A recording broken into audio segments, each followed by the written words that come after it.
Good evening, all. Good evening. We are live. We are. How are we doing? Somebody still got their tune running there. I heard that. No, I'm on silent. I don't think so. No, we're good. Sorry. Professional show, Ross, here every time. Professionals, mate. That's it, as usual. So I take my hat off you tonight, Jay. You're on time, and it's Steve that's late tonight.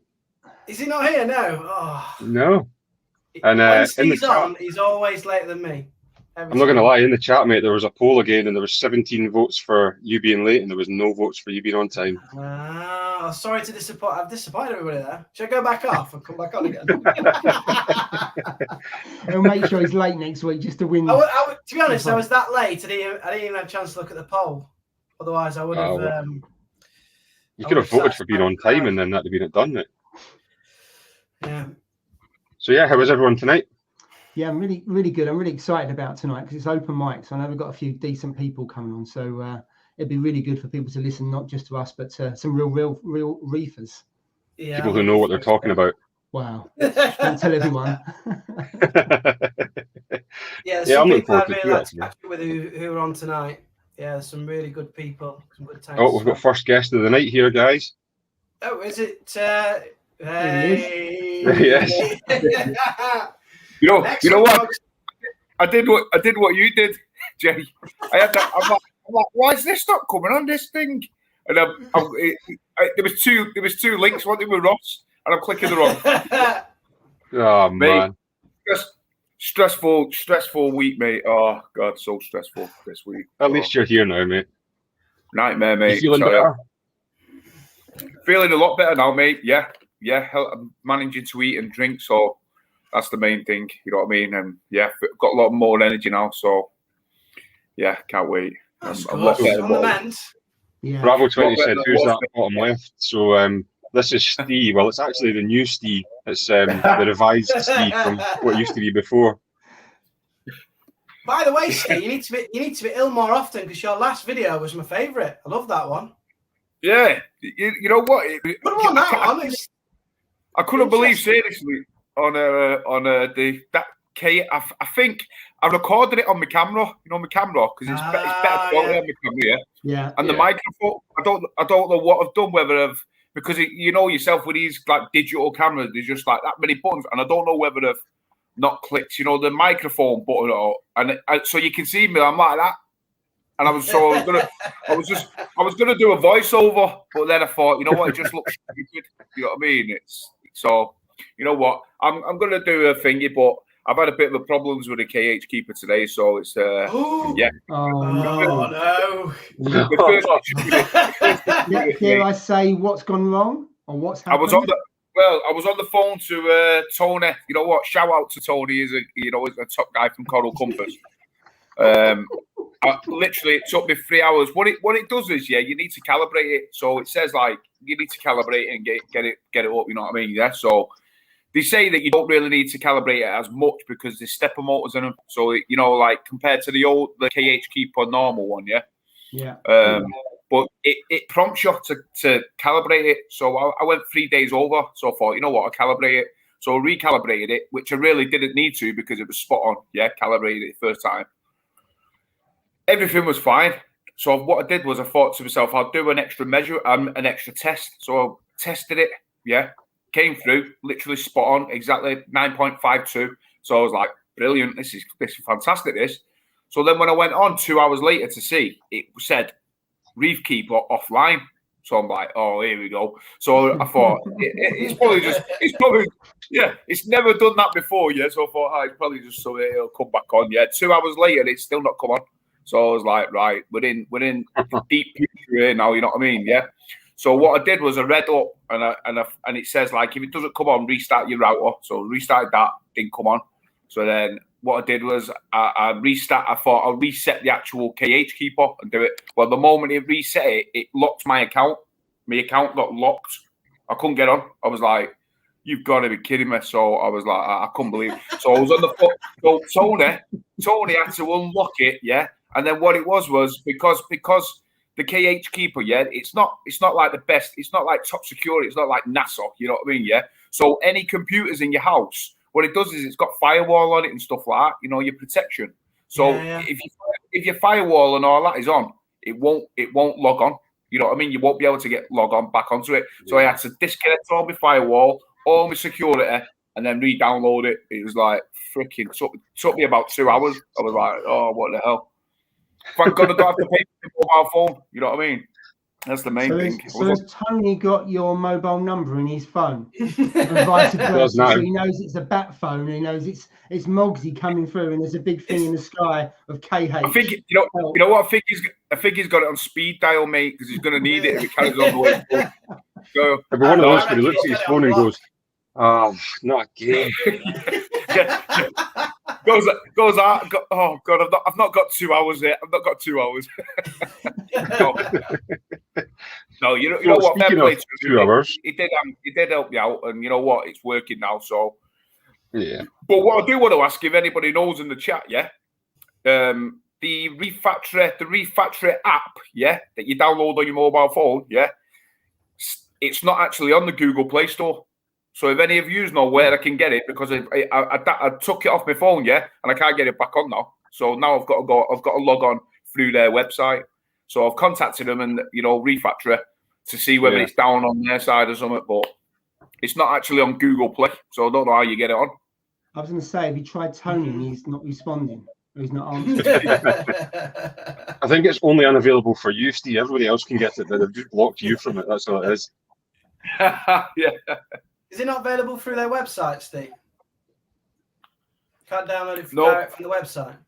If you click on their website, Reef Factory, it goes through to all their products, but you can actually log on to your own account via that app. You know that via that. But I had the app on my phone, but what I've done is I've took it off, thinking, I'll reboot it. I don't know why, because the head was peppered, and I did it, and now I thought, it's all right. I'll just upload it again. Went to upload it, and it went, this app is no longer available. I'm like, what? How the hell do I thought, right? So I contacted Reef Factory and waiting for their response, but we know how long they take to respond, so I'm not going to. Have you got this on video, Steve, for your next upload? Because it'd be hilarious to watch. I'd love to see it. Mate, hey, I can probably film it. You flapping about for 3 hours with it again. I'd love to see that. 3 hours. No word of a lie, mate. 3 hours it took me. Literally 3 hours from start to finish. It was a nightmare. So when it says recalibrate, I'm not even going to calibrate it no more. I'm just going to leave it. No. Don't you find that though with like reefing equipment? Once it's set up, it's really good, but to get it set up, it's an absolute nightmare. Some of them. My dose took me about 2 hours. That's exactly what it's called. That's Smart Reef, but it was on Android because I downloaded it off Android. I've always had an Android phone, so for some reason it's not. They've took it off Android, and I don't know why. But how do I? My thing is, how do I control my tank? I've got to go on their website all the time to go onto my login details, and I'm like, that shouldn't happen. It should just be them. I don't know whether it's down. There is a Facebook group, isn't there, for Reef Factory? I don't know if you know. Yeah. Maybe you asked them there. Yeah, message them on it. Yeah. Okay. Right, lads, I'm going to cut you off because I'm going to be quite strict on time with this tonight. So basically, what we're doing tonight is we have 5 guests joining us. So they're all going to get 20-minute slots each. So, Julie, if you've got your stopwatch set for 20 minutes, you can be the official timekeeper for this one. But like I say, 5 different guests we're going to have on tonight. So the very first one is waiting backstage, and it's a fellow Scotsman this time. So the first one that we're having is Mark from Practical Reefer. So welcome to the stream, Mark. Hi, guys. Thanks very much for having me. Hey, welcome. How are you? All right? Not bad, not bad. Nice to see you back. Cheers, mate. Appreciate it. Very first one on the stream, mate. No pressure. So big boots to fill for the rest of them now. Definitely. I will say to people at like 1 minute to 8, Jay had some sort of testing equipment in his hands and was rubbing the side of his tank with a towel. I was sticking my Zoas back onto the aquascape because I've been on holiday. I've been on holiday. I got back 10 minutes ago and I was like cleaning the glass off, and then my Zoas had dropped off as well. So I was sticking them back on. Yeah, you don't see all that on YouTube, do you? I did the same last night. I dropped some Zoas right up the back, and I was trying to just very carefully get them. Got them with the tongs. I just crushed the hell out of them, and they're totally fine today. So I wouldn't worry about it. Mark, for those that don't know, do you want to give a wee introduction on yourself and just tell everybody who you are and what tank you've got and so on? Yeah, so I started up a little tank. I started looking at this last year. I was going to set up a much bigger tank, but there's possibility of moving and doing stuff in my house. So being locked in the house for the last 18 months working from home, I decided to start a little office tank, just a small 20-gallon, and decided to try and do it as a little sort of budget sort of challenge almost. So it's kind of got a lot of redundancy in it. So I use like two 12-pound hang-on back filters. And instead of 200 watt heat or one 100 watt heater, I've got 250 watt heaters. So it's just kind of a bit of redundancy. I'm adding a temperature controller as well because now I've got a lot of corals in it. Definitely needs one. I just don't want to do that. But yeah, it's a very sort of budget, very simple. Probably the problem I'm having with it is actually the nutrients are too low. Every time I do a water change, there's a couple of orange. Just to prove I don't look like Donald Trump, I'm just going to pop this on. So there's a couple of orange mushrooms on there. It's Rhodactis. And quite often when I do a water change, they start spewing out. I think it's I can't remember the name of it right now. Someone corrected me at one of my videos. Is it the filamentous? It's basically the guts of the mushroom.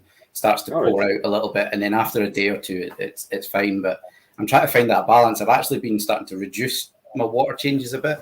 And so I try and leave things alone and just, rinse out the sponges and the filter floss and stuff like that. So so you're doing weekly water changes just now, Mark?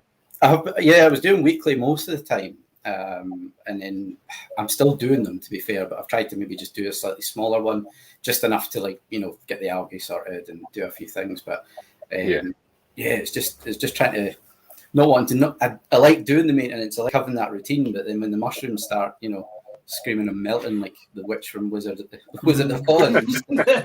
I lost a few months ago, and they just loads of everything else is quite happy. I've got some nice Florida recordias. I've got that Yuma that came from Nest a few weeks ago.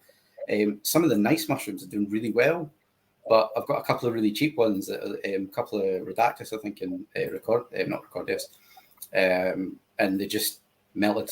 And I was like, so I've still got like a couple of each. There was a few on each rock, but it's just. I'm just trying to scale back a little bit. Look back in my videos from a few months ago. I was like, I'll grow my hair long.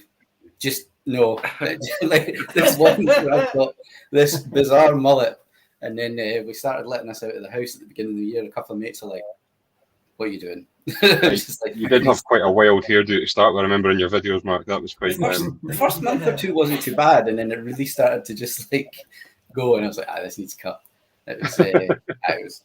I could get it down to just about the nose, but it's just a really simple tank. It's obviously I just sit over and just out of view, working basically Monday to Friday. We had plans to go back to the office in September last year, and. Now we're nearly at September again. We're talking about October, so and I think even when we do go back, it's going to be maybe 2-3 days a week. So it'll still get some enjoyment. And I'm kind of looking as well. I've got an XL 200 reefer coming, so that'll be the next tank. That was a second-hand purchase, but it's being cleaned. It's in my garage just now, so that one will probably that'll be a nice project for Christmas. I think by the time it gets cycled and stuff. And so that'll be good. But, so have you got the rest of the kit to go through it with it, or are you going to buy it piece by piece?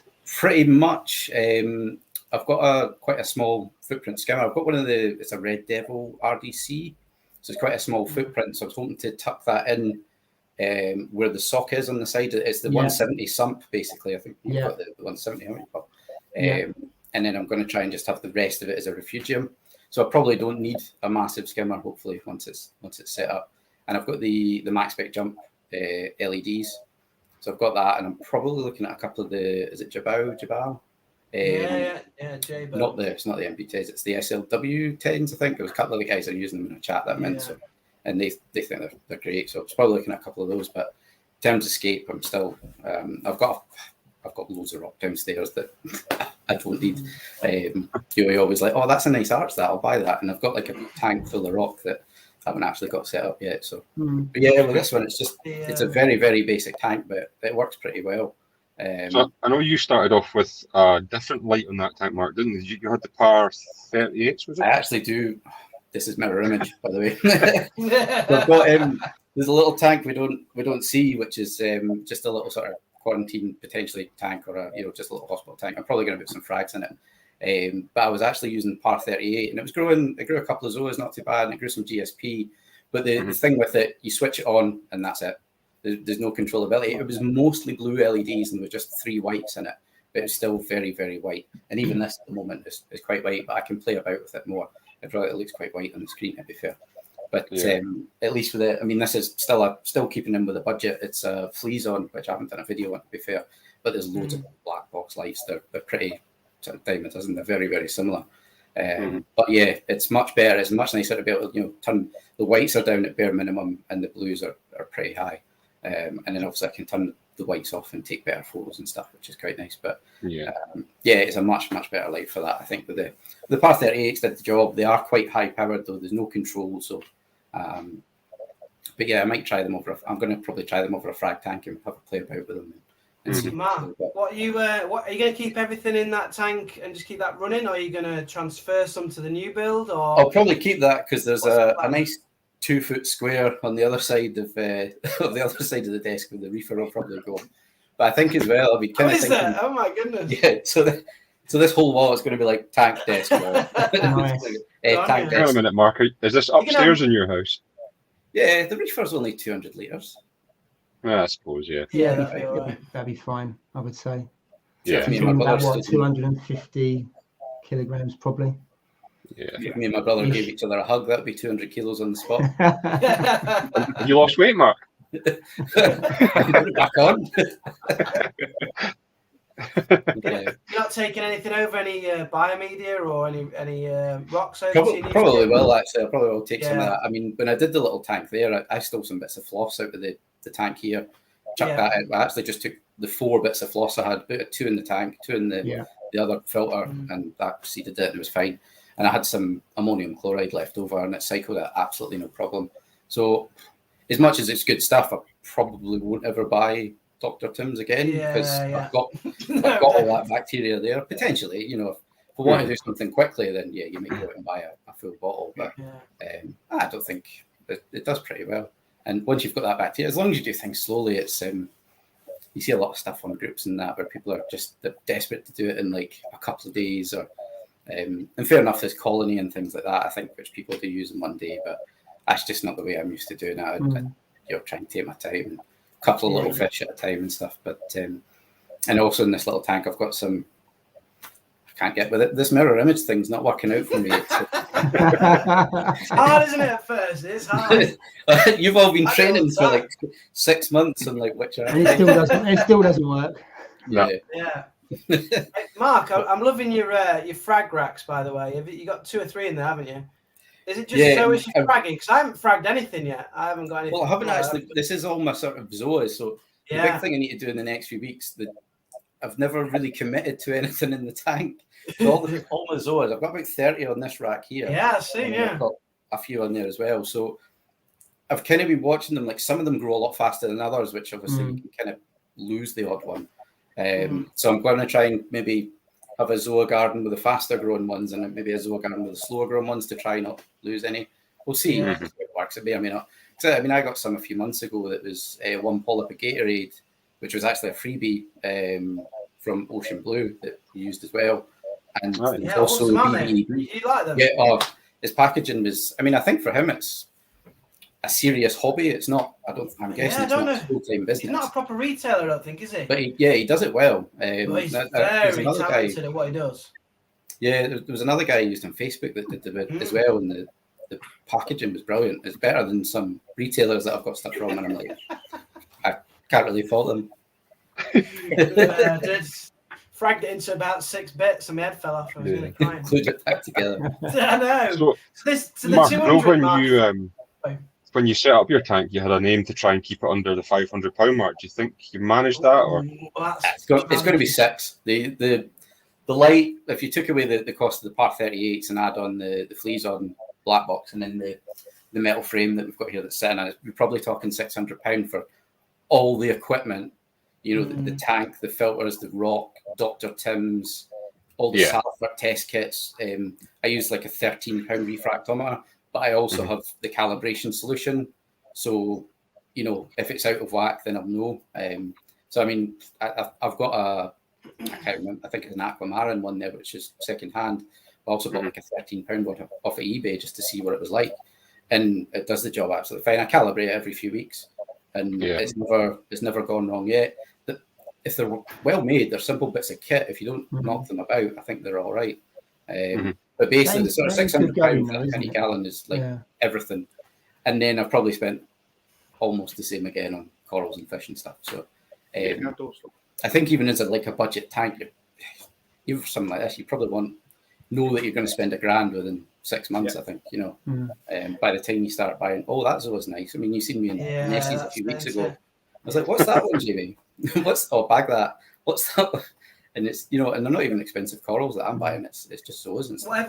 Whatever your budget is for equipment, you need to have the same or more for inside, don't you? By the time you get started. Absolutely. As soon as you get down like Nessie's layer, and you're like, that fish and that coral. And Nessie's is cheap. Well, yeah, actually it is. Yeah. I need to go there. I haven't got a single cheap coral yet. I can't find any bargains. The problem you've got is you buy the tank. You don't want to buy one. I know. I've got a wish list, and they're always like, well, not expensive. always. You seem to put the price up when I'm asking.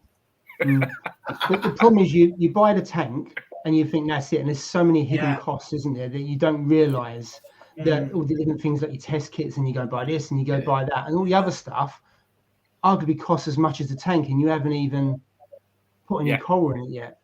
I think that's kind of where I went, because about probably coming up for 15 years ago now, I had one of the original Red Sea Maxes all-in-ones, and I had that only for a year or two, and it was rented accommodation, so that went. But when I came back into this, I was quite methodical, and I was like, you know, all these different things I needed. I watched like the 52 weeks of reefing with BRS, and spent over 6 months looking at videos, and, you know, just on the forums and things, looking for weird bits of information. And then I was like, so I kind of made a spreadsheet of what do I need for a tank, and then I thought that's where the channel kind of came from. I was like, I might as well film this and make it into, if someone was starting a very basic tank, because you see sort of builds where someone's like, I'm doing a build, and it's fine if it's just like showing your build off, but I think you sometimes get builds where it's like, oh, well, you can get a tank for this, a filter, a heater, some rock, and a light, and then they don't include for, like, you know, test kits and your, you know,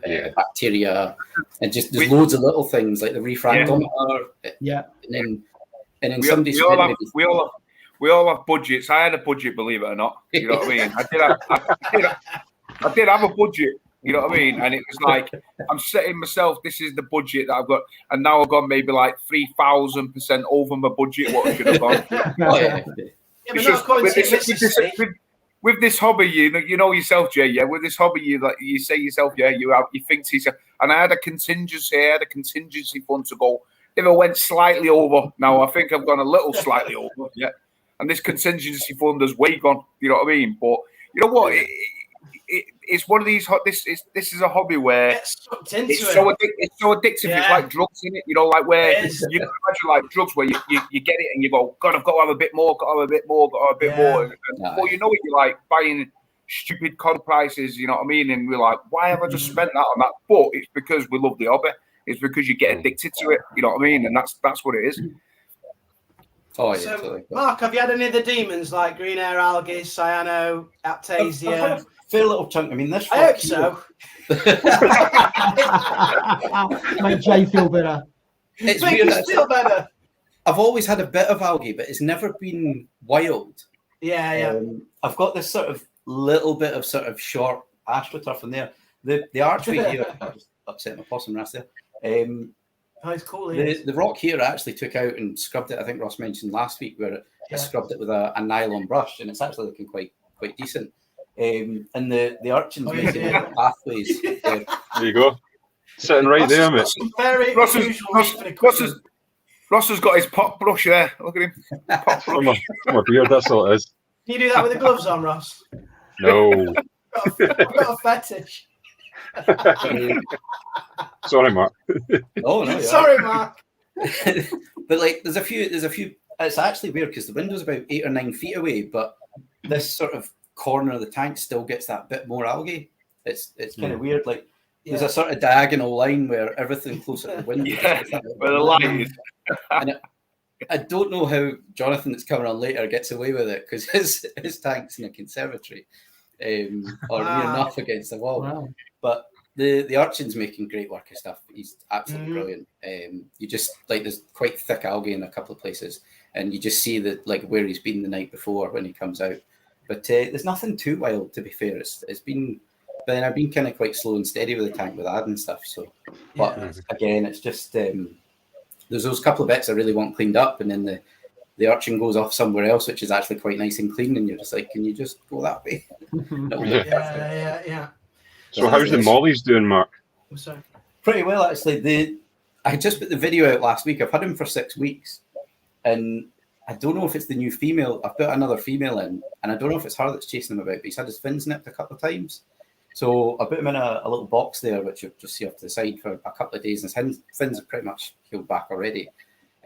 So I'll try him back in the tank. If not, I'll maybe pop him in the little tank just now while they're going on. But you see the female, she's going about. She's actually kind of picks away at the sand a little bit and on the rockwork as well. So they're doing pretty well. And I've got another video coming out. When I actually bought 2 females, they looked fairly pregnant. I thought, oh, they'll drop in a couple of weeks and have the fry. And while I was acclimating them to sort of halfway between salt and freshwater, so sort of heavy brackish, one of them actually dropped a load of babies. So I've got about 11 other little mollies in this little side tank. Nice.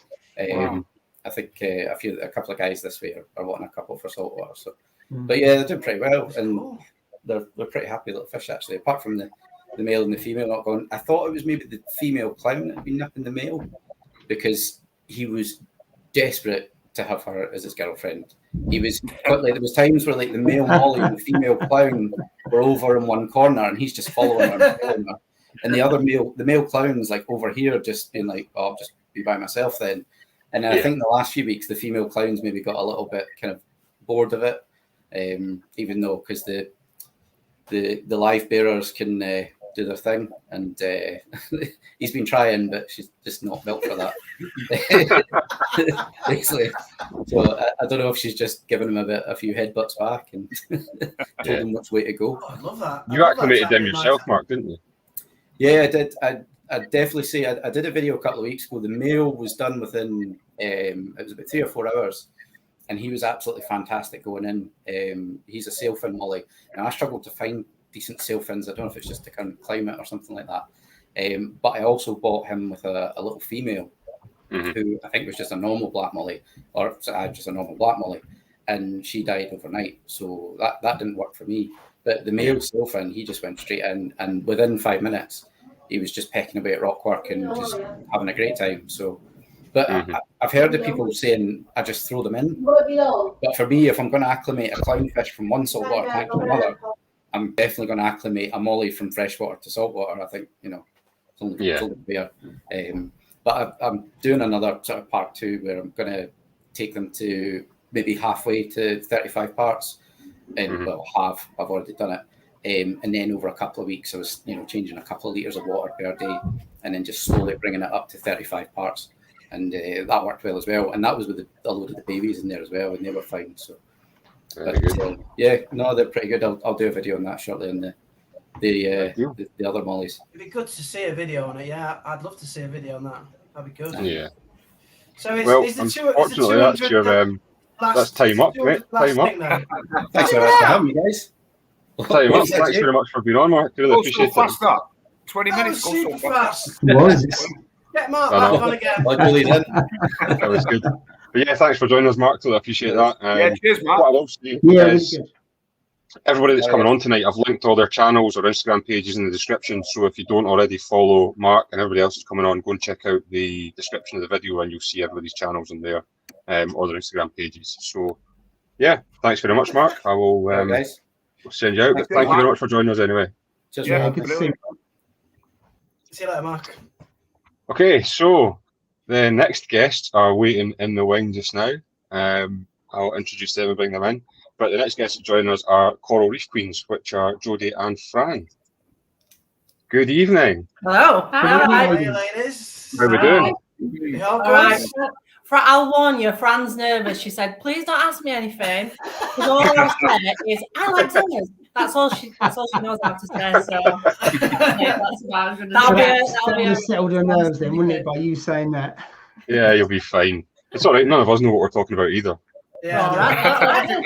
You come on every week and just talk a load of nonsense. It's fine, honestly. Well, some more than others do, Jay. Cheers, Ross. Yes. So, yeah, for those that don't know, do you want to give a little introduction to yourselves and what tank you've got and so on? Yeah, so I'm Jody, this is Fran. We've got 2 tanks now, purely because Fran won't let me knock wall down and get a bigger tank. So, no, we've got like a 25-gallon tank, and then we've just set up a 10-gallon water box as well. Which we're having a bit of issues with at the minute. I'm not sure if it's hair algae or something else going on it, but yeah, I forgot what the ugly stages of a tank looks like. It's horrible, isn't it? Yeah, it's not great, but it's running all right. We've got some corals in it. We've got a couple of clownfish. Obviously, pictures on Instagram do it better justice because they hide the algae going on. But yeah, I might be borrowing I might be borrowing reflux off you, Ross, at this rate. It's about somewhere actually. By the way, it works really, really well. So I've only been using it for. See, I've never tried it. I'm a bit dubious with anything like that. Where you've got to take everything out of the tank and put it in. Is it Bryopsis that's in the water box? It might be. It don't look fluffy like hair algae. It looks more like feathery. Like it's Bryopsis then. If it's like feathers. Yeah, so I've got toothbrush on it today. Getting it a little scrub, but who knows? It looks like it might come back tomorrow. So that does say it can be used on that definitely works on Bryopsis. You're not going to see that, but it does say it can be used on it. So yeah. Worth giving it a go, I think. Other tanks running all right. I've not seemed to have much ugly stage in that, so that one's doing all right. I'm struggling a bit with KH. I think I need one of them KH keepers that you've got. No, you don't. I go in online every 2 minutes. That would stress me out. Strike a deal now while the iron's hot. He'll sell it for a good price. Yeah. I'll buy it off you for 20 quid. Here's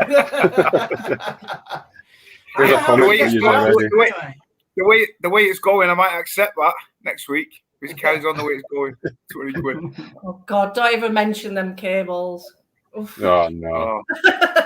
I'm waiting on a friend building me a board at minute and cables. I tried to cable tie them and then I needed to remove a cable and it was a nightmare. That's a real problem. Bang, and I'm like, oh, it's falling off again. Like, yeah, literally a bang. It's either a dog or something at fish tank that's fell. So I take it your plan is basically not to add anything else to the 20. What gallon was the big one? 25, that one. 25 gallon. I take it you're not going to add anything else to that then. There's always space, Ross. There's always a bit of room. There's always. I've got about that much sand at minute. Something can fit there. Definitely. Always space. But that tank looks really good though. Actually, it's probably one of my favourites to know. That one.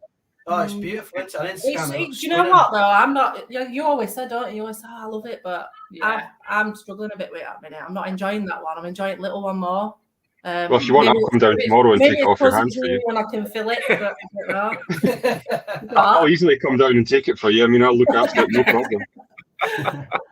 I know. That's the thing. That's I the dread thing to with think the how hobby, much is in that tank, coral-wise. Yeah.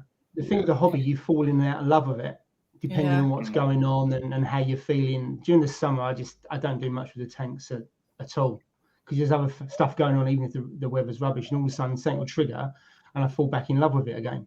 Yeah. So it's certainly an up and down hobby. I think that's what I try and do, isn't it? I go and buy a coral to try and get me back into it. Yeah, it does. That works. That does. Yeah. It gives you like the love back, don't you? When you put a new one in, you're like, oh, that looks good again. Yeah, but then when it dies, it makes you want to get a hammer to the tank. So, does anybody else notice that Jay slipped back into more of a Yorkshire accent now that he's got company? You know what? I was just about to say, I'm so glad. So glad to hear a Yorkshire accent. I love it. I love your accents. Honestly, it's nice to hear it. Glad people can understand us. To be fair, I've just got back from Whitby today, so that's probably why I'm talking a bit more Yorkshire as well. Just try and pick it up as soon as I'm with if I've had a beer or if I'm with other Yorkshire people, I pick up the accent quick. I love it. Okay, where is the beers tonight, mate? What's that? No beer tonight? No, I'm on the water tonight, actually. I don't know Nah, mate. I went swimming tonight, and I'm meant to be not drinking at a minute. I'm desperate. I went swimming at Bridlington Baths, and I was fat, and I thought, I've got to stop drinking so much beer. It wasn't just swimming you were fat, mate. That's in general. I wouldn't worry about that. It doesn't hurt. What was I going to say? That so Errol's commented here saying that he saw you on the Reef Builders show. So I take it. Yeah, that was quite a good video, actually. Let's move our house just for him to fit in. We only live in a little terrace, so we had to move the sofa. We had to, what's it called? Like where you change all your room around just for him to come in. It's right in the corner. The tank, like, and then Fran's in corner, got away from it all, just shouting, "I like ours." Got it easy, I'm telling you. Got it easy. I'm just sat there like this. No, it looks really good. Okay. I've just got some Zoas. What's your favourite? Yeah, I've got a favourite Zoas. Yeah, my favourite was the Bam Bams. Bam Bams. Yeah, they're nice. They are a good choice. Jay's got them, but he doesn't actually know that he's got them. That's the best bit. He thinks it's something else. Well, they're into chaos, aren't they, mine? They're not. Yeah, I like them BBBs or whatever they are, but they look really. The centre of them are super bright. Well, they're really nice. Them I got sold some of them, but they ended up being scrambled eggs. Scrambled eggs. Yeah, they're quite similar, aren't they? I think scrambled eggs got green lash and BB's got an orange lash. Yeah, yellow lash. Yeah, I think someone tried to skank me with that. I'm colourblind, you say. So I put stuff in there. I might not be colour. I think it is. Yeah. I'll take my hat off. See if you're colourblind and managed to arrange your tank like that, you've done well. It's pretty good. Maybe that's an advantage. I don't know. Chief picker when we go to shop. To be fair, like, oh, that's where's your coral supply then? Where you recommend for your corals? I shop all over, to be honest. Yeah. I don't have anywhere specific I'm loyal to. But my local shop is Radical Reefs in Leeds. I tend to go there quite often. I buy a lot of corals off people shutting the tank down. I know it's probably not the right thing because it's a risk, isn't it? People are either shutting the tank down because the tank's knackered and it's got something wrong with it, or shutting it down. So I tend to buy quite a lot of stuff from. I think as long as you, I've done loads of that before. You know, like the people shut it down because, and not only that though, but as long as you dip it. You know, you dip them and stuff like that, and you take those extra precautions. You know what I mean? Then I think you're okay. You know, when I was telling Ross that I've had a nightmare with flatworms recently. Well, I was going to say that. I've got and I got it off a mate of mine, lovely acropora, and then I put it in, and then he phoned me, thankfully, literally like 2 days later, and he said the whole tank's riddled with them, and I'm like, you're joking. And then I just put a 6-line brass in, and it's gone to town. It's just took every one of them out. And thankfully, I've not seen any stripping. So I think I caught it just at the right time. You know what I mean? If we would have left it a week, then they'd populate like there's no tomorrow. So I think it would have been getting silver belly wrasse, haven't we? Because I was told that they're a good pest eater. Any wrasse. You know what? I think I'm feeding tank too well. It's not going anywhere near corals. So I need to starve my tank for a few days. You know what though, with my wrasse though, I see it at night time as well. He seems to come out. I don't know whether because he's getting bullied or not. I don't know, but I see it at night time and he's coming out and he's pecking, you know, all around the acropora area. So I don't know whether he's collecting food that's like mysis that's settled down or what, or whether there is still some flatworms in it. I don't know, but I do see him in the evening. He comes out. That's tea time, isn't it? He comes out. He's gone. He's off. The thing is, them flatworms, I think they're nowhere else in my tank. I think they're just on as torches, aren't they? I think they're just exclusive to torches, these flatworms. Yeah, there's certain varieties in there of them. Yeah. There's loads of varieties of those flatworms. Absolutely huge. I felt sick when you do realise that you've just put the utter fear into Jay now, don't you? Look at his face. Well, his French torch that he did. Oh, no. Holy grail, I smashed that to bits. To be fair to it, though, I don't know how the hell it survived, but it has done. What did you do? Did you just glue it back together? No, I hate frag plugs, right? So I was just trying to get off the frag plug with a pair of scissors. I didn't say that in my video, but I've just said it now. With a pair of scissors, just like trying to flick it off. And anyway, I thought, oh, it's come off now. And then I looked in the thing, and it was like in 6 bits. Oh no! This is nearly 400 quid, and my head was like falling out. But then I was on the phone. I'm on the phone to Northern Reefer, who's on Instagram, and he's like, glue it and then just pray to God that it survives. And beginner's luck. But yeah, they're good. Flatworms Funny, aren't they, torches? What's that? So the funny torch, you gotta be careful with them, haven't you? Yeah. I have no. Once I damage a torch, it's pretty much a dead to me.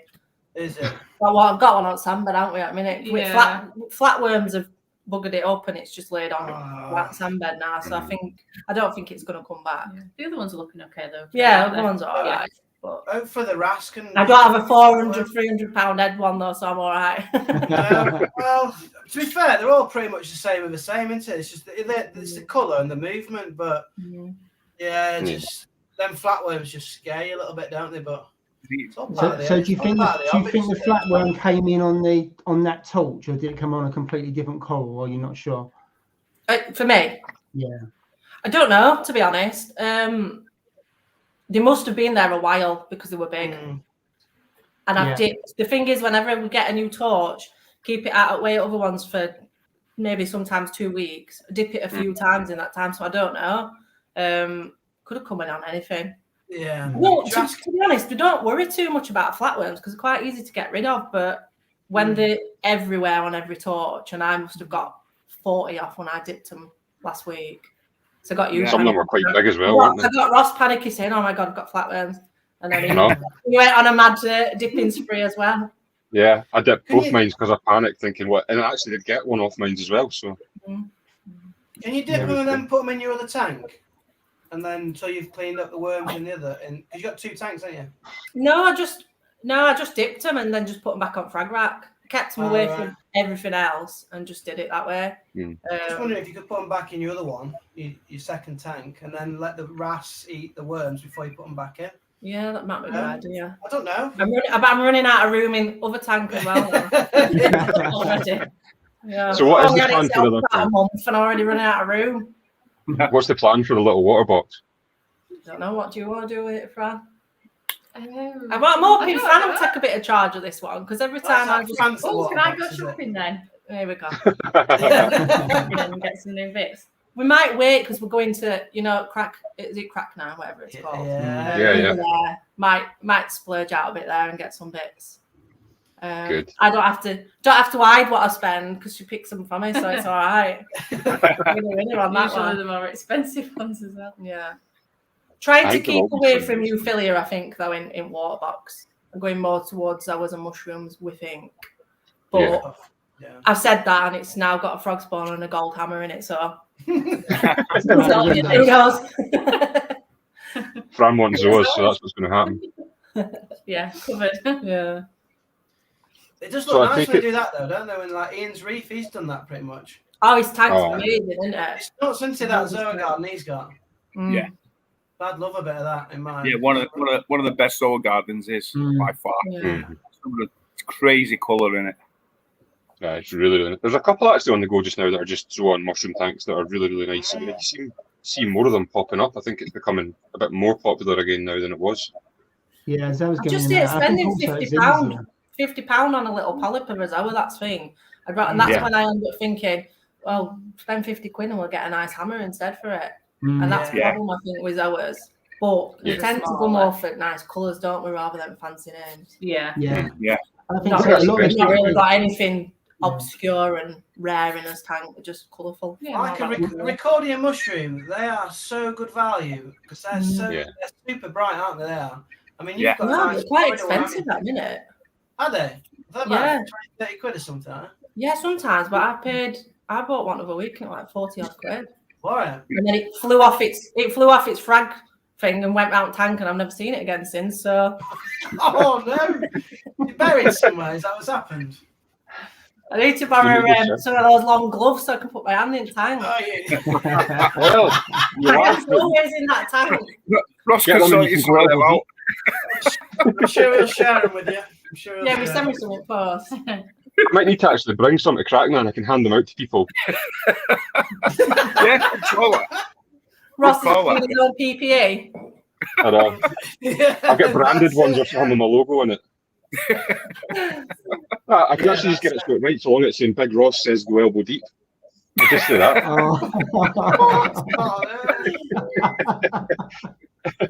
Anyway, going tick back now. I thought it was. Moving on. Yeah, it is. Yeah, I mean, I'm actually looking forward to it. I think it'll be quite good. Are you going, Jay? Yeah, I'm going. Yeah, I've told you I'm going. I don't know if I'm going to stay overnight though. I think I might just go for the day, but yeah, I'm definitely going. Steve, you're going overnight. Come on. Yeah, I'm going, mate. Yeah, I'm going. Yeah. Nice. Who's going? Jay, you need to stay. Going. Sorry, mate. Yeah, I'm going. I am. What, are you staying overnight? So you're going back home? That's round the corner. It's round the corner for me. You're just going to get home. How far away do you stay? You're staying in town, aren't you, Ross? Yeah. Yeah. Yes. Can't give his address out on YouTube. 10 minutes away from me, so town. So, it's a bus stop. It's a bus ride. That's all it is. Nice. I'll be round, mate. I'll be round. Steve's house then. I know. Hey, yeah, and back to mine for the party. I get that beer keg filled up, Steve. Oh, yeah. Hey, getting a lot of use of that. Not by me though, mate. You know what I mean? I'm not. I had a drink out of it for quite some time. Actually, 3 weeks, something like that, 4 weeks. So. Yeah, what camera do you use for your Instagram? Because you got some really nice pictures. So what photography are you using? I just use my iPhone and the what is it? Is it the D&D lens? Yeah, just them D&D lenses. Is it? Which iPhone? Is it a new iPhone though? No, like XR. I think it's not that new really. They're all right, them lenses, but sometimes it can make it a bit too orange. Yeah. It can really like distort the colour of your corals. So I took a picture the other week of one of my fish, and my fish looked blue, and it's an orange fish. Looked right weird. Yeah, I've got the DD one, and it's okay, but sometimes you just say it looks completely different to what it should be. Yeah. I think other people got the Orphic ones, and they seem to be better. Yeah, they're supposed to be better than ones, aren't they? Yeah, I've got the Orphic one. It's really good, actually, to be fair. Yeah. Your pictures look good, though. You're getting a lot of colour. What do you feed your corals? Because your corals do look colourful. I've been giving them the first bite copepod food. Absolutely, everything goes mental for that. Yeah, absolutely. It just comes in like a little pouch. It's about £7. Yeah. In my size tank, and probably in yours as well, it lasts quite a while. You only need a little bit. Try to stay away from stuff like reef roids because it made my nitrates go through the roof and my phosphates and stuff. It's full of stuff, isn't it? So I feed that much, mainly that and some pellets. Yeah. Corals look super colourful. They do. Yeah. Oh, they look incredible. Here's one for you then. We put the Red CAB plus in as well at nights, but I don't use that every night. Do that about 3 times a week. Here's the impossible one for you then. Are you dosing Aquaforest stuff, or what? No, I'm dosing it all for Reef, but I'm going to come off it. I've just bought some elements. That's elements. Right. Oh, that is good stuff. That is. She goes mental at me because I'm chasing numbers at my neck. I'm constantly, I'm trying to find out what the KH is using. So before I went into hospital with COVID, I said, my tank's losing I only need to dose 2.2 mil a day. So I left it up to this one to dose 2.2 mil for a week. Come back, my KH had just dropped. I'm like, it's not right. And I think it's near a 6 now that I'm dosing. Wow. It's going to be what was your so because in my little 50-litre nano tank that I had before I shut it down, I was dosing 10 mil in that daily of that Alpha Reef, and it kept my alkalinity, it kept it around 8.6, and then my magnesium was around 1380, calcium about 425, 430, 430.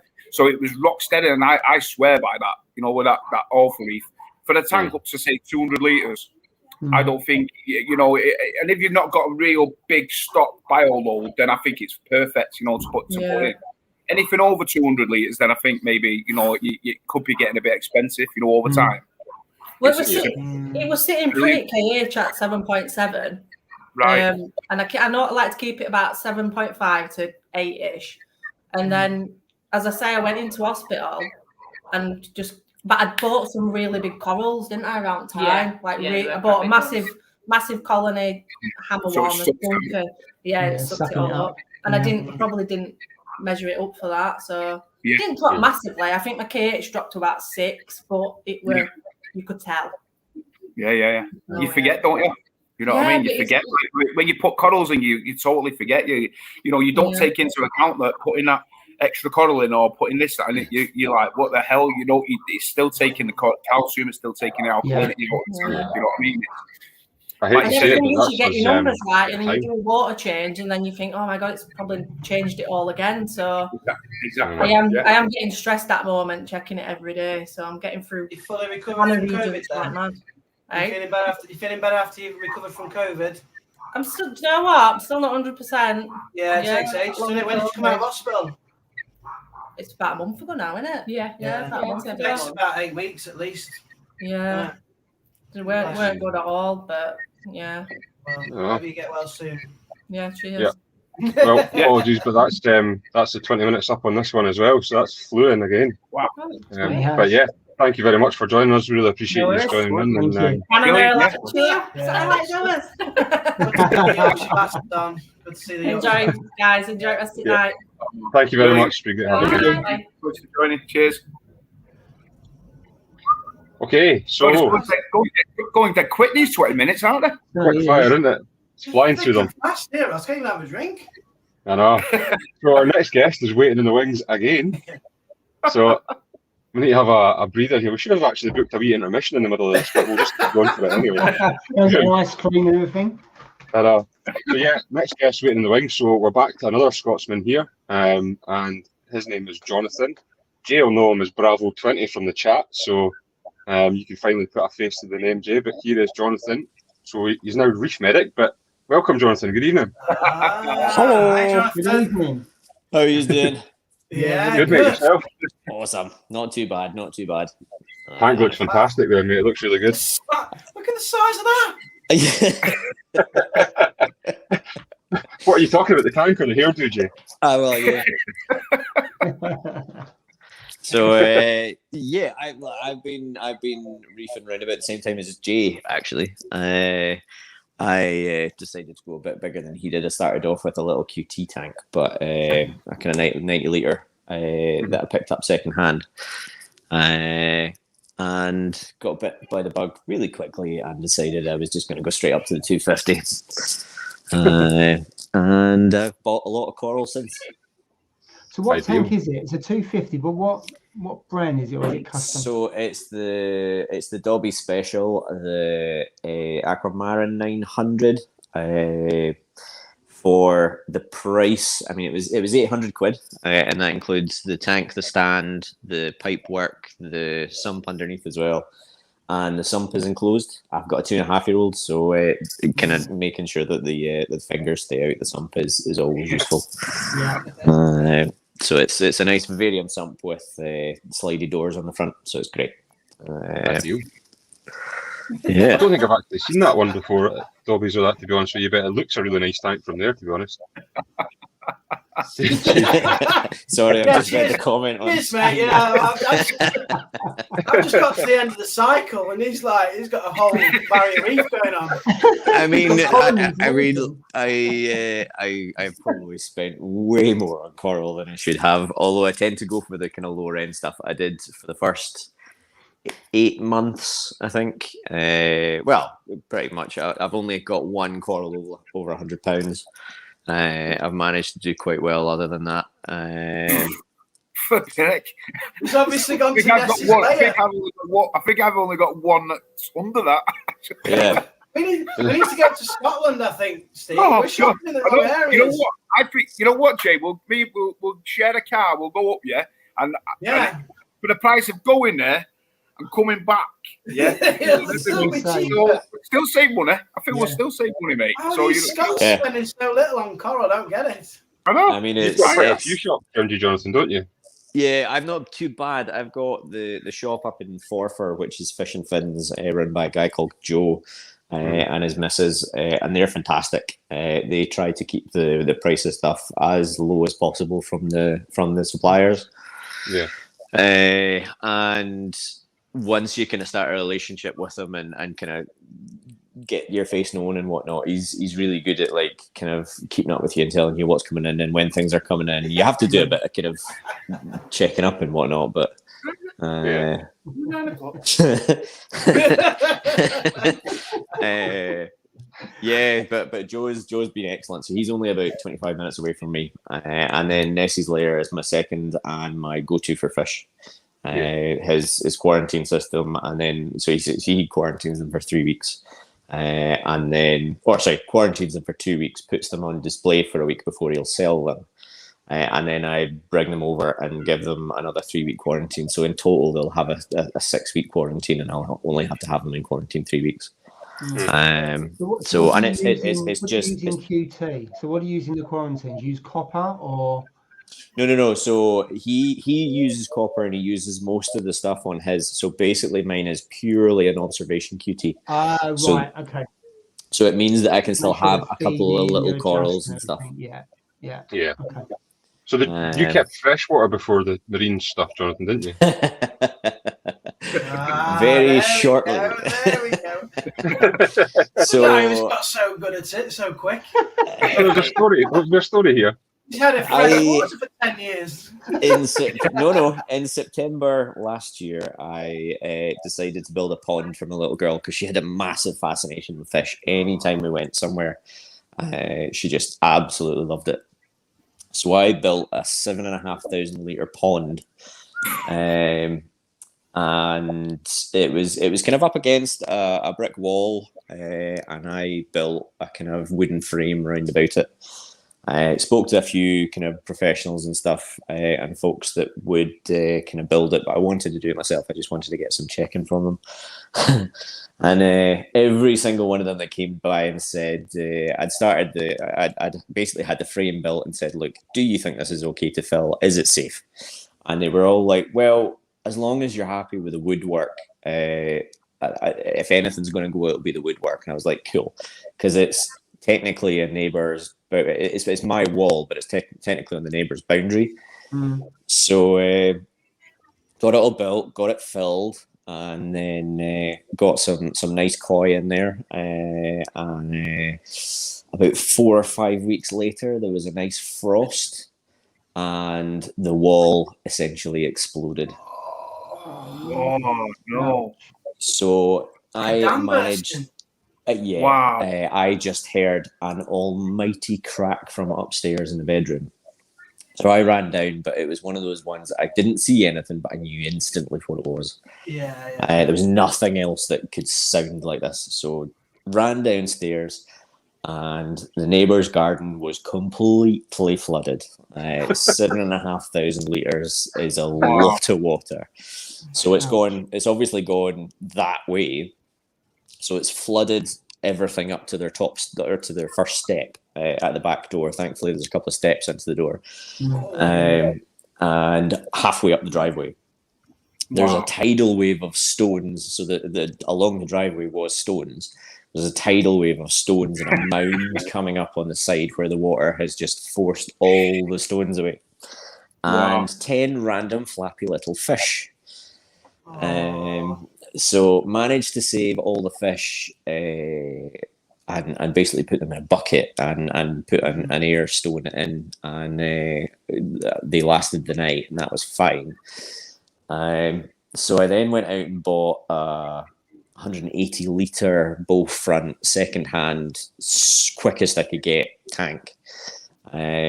So I quickly realised that 180 litres for 10 koi was not an ideal for nitrates. And for the next 4 to 5 months, I massively battled these nitrates to try and keep these fish alive.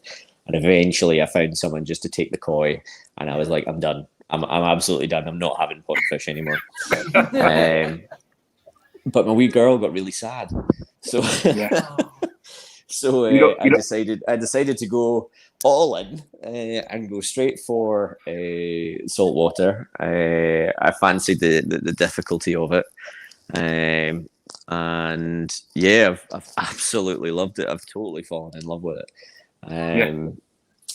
As Ross alluded to earlier, the tank is actually in our sunroom, which is completely like windows all the way around.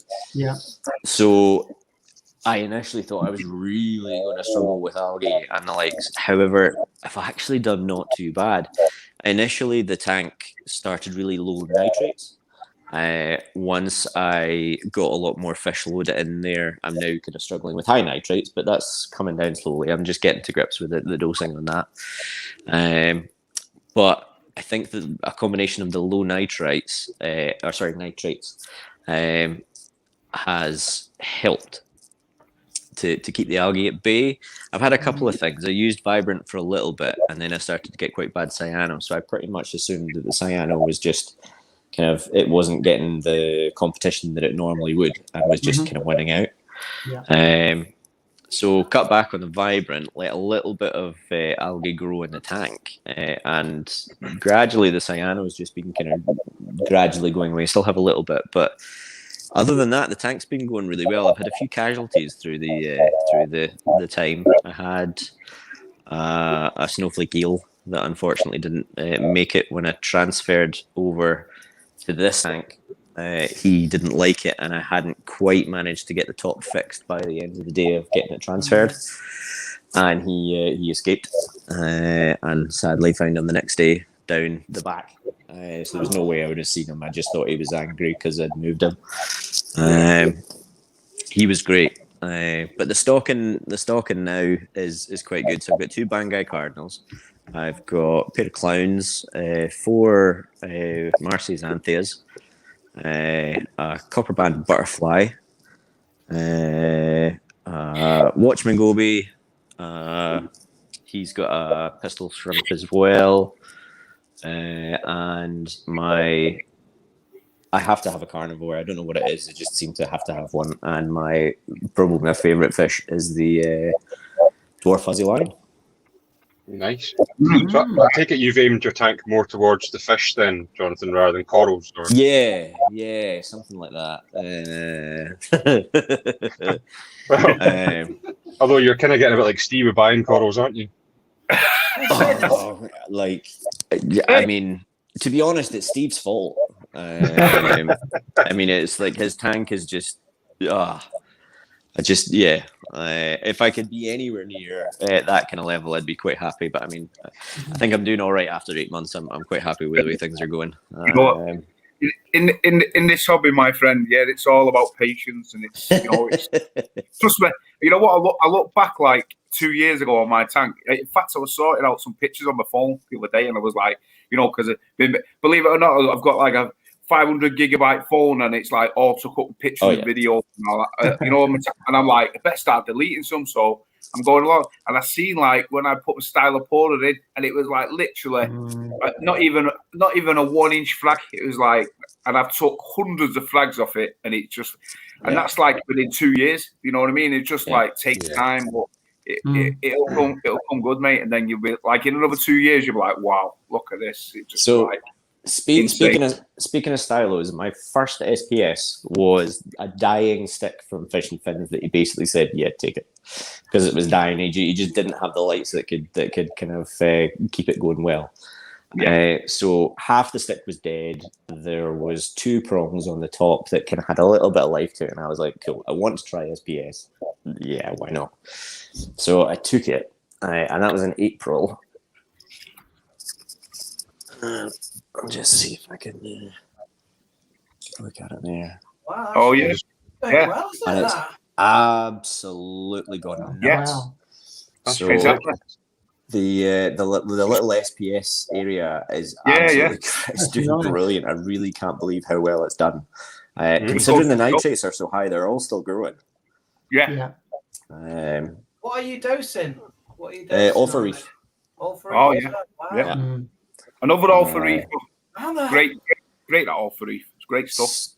So the other thing I was going to show you guys was the only thing I would say about those SPS, in about 18 months you regret putting something close to one another. Because I've done exactly like that, and I've got them all growing into one another. They really do. Exactly. After a couple of years, they need loads of space. So that's nice. They look really nice. Is that Jack Lantern? No, that's Burning Banana Stylo, I think. Nice. Okay. It is cool. So my plan is once things actually start to grow, because I'm kind of having them there to make sure that they're having enough light and power. And flow as well. Yeah. Once they start getting a bit bigger, I'll see what's growing quick and what's growing kind of what's not doing as well, and I'll move some of them down to this little rock here. It's still reasonably well under the Radion, and I think that's playing a big part in the growth as well. I mean, the difference I saw once I moved on to the Radions was just incredible. Is that a Pavona at the front left? Sorry, that on the shelf at the top, which you just yes, sorry.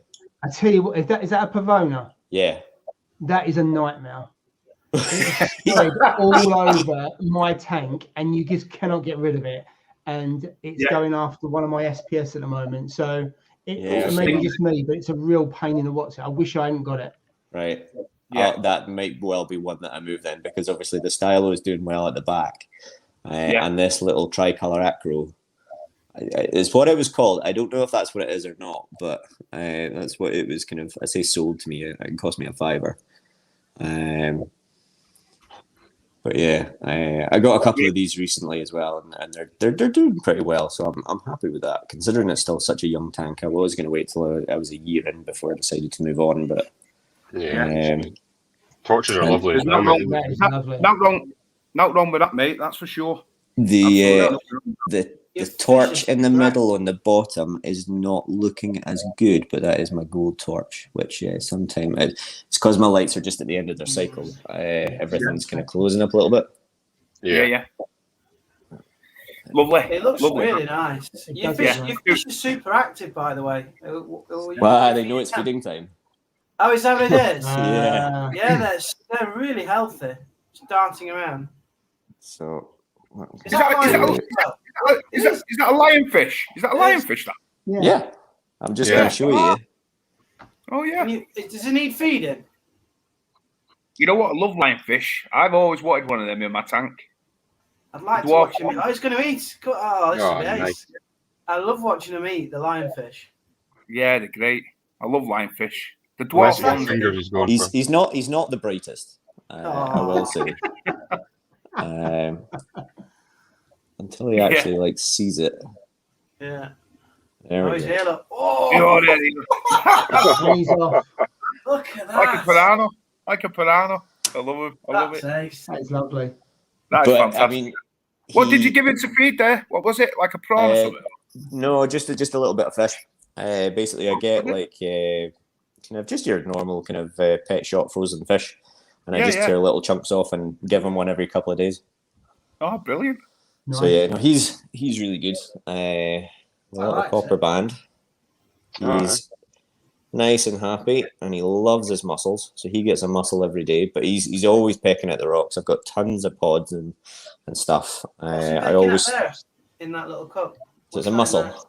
Oh, is that a mussel in there? Is it? Yeah. I love the way you got it in a little cup. That is excellent. So it's just open. Yeah.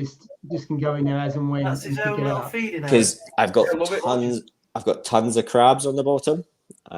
So if it was on the bottom, he would never get a chance at it. Yeah.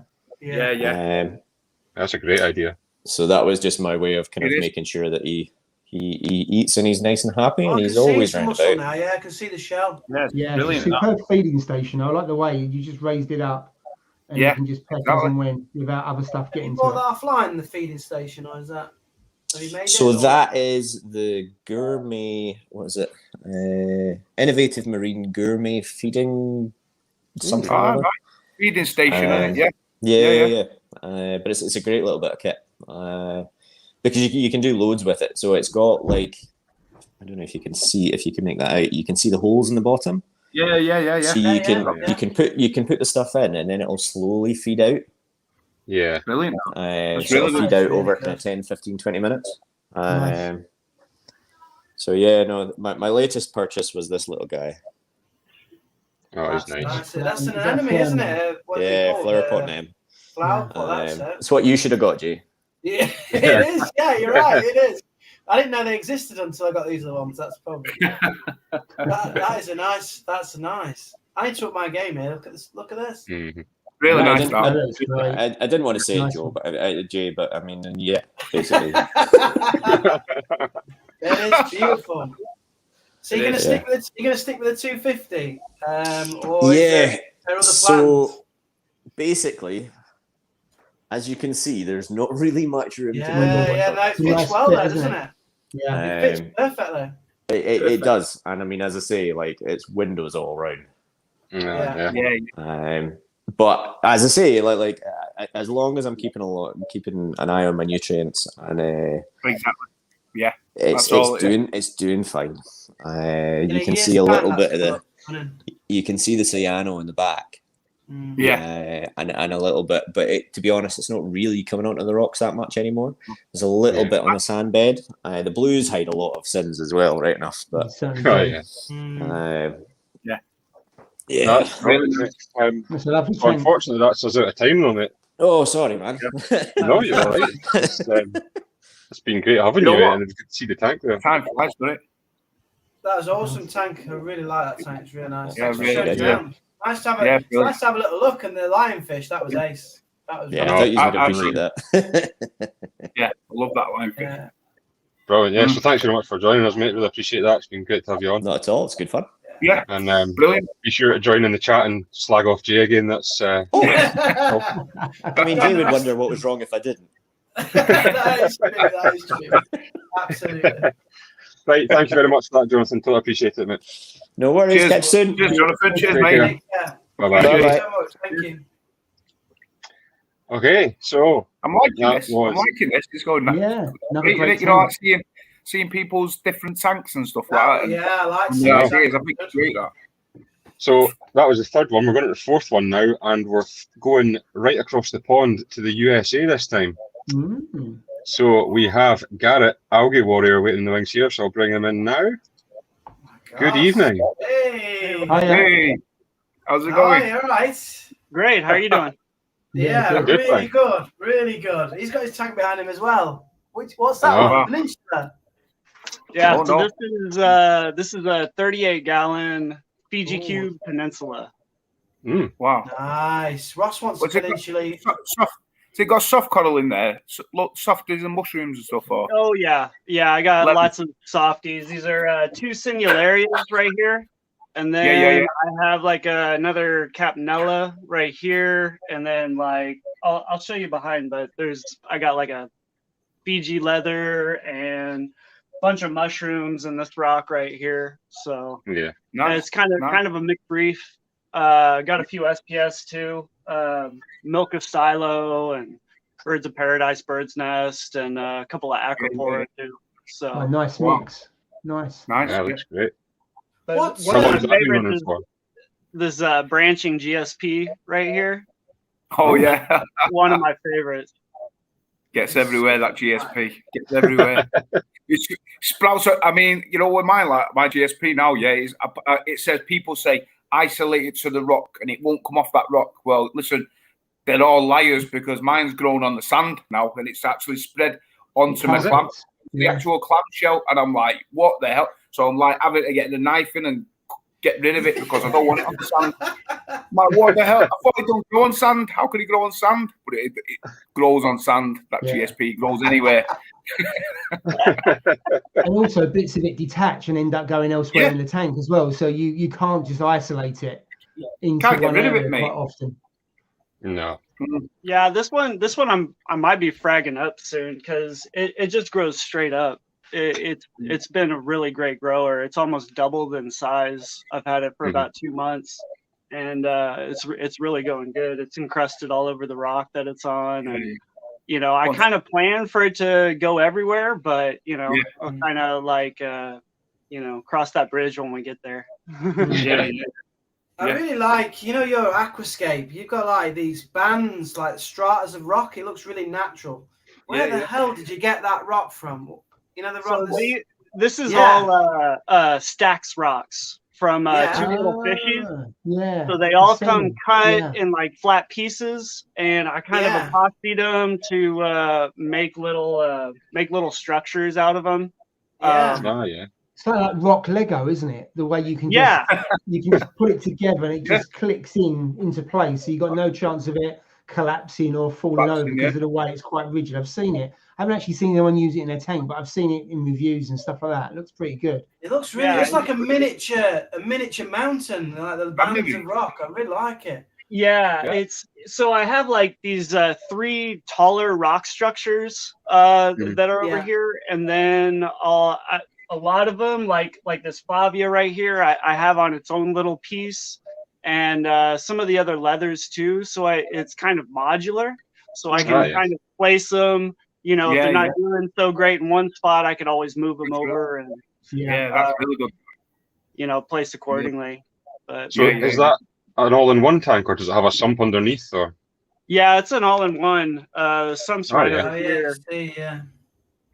It looks like a bigger version of yours, Ross. Yeah, much bigger version. Yeah, so a real big version. So how long has it been running, Garrett? It's been running just a little bit over a year. Okay. And so within the first year, I've pretty much you know, gone through the entire gamut of what happens in the first year of a reef tank.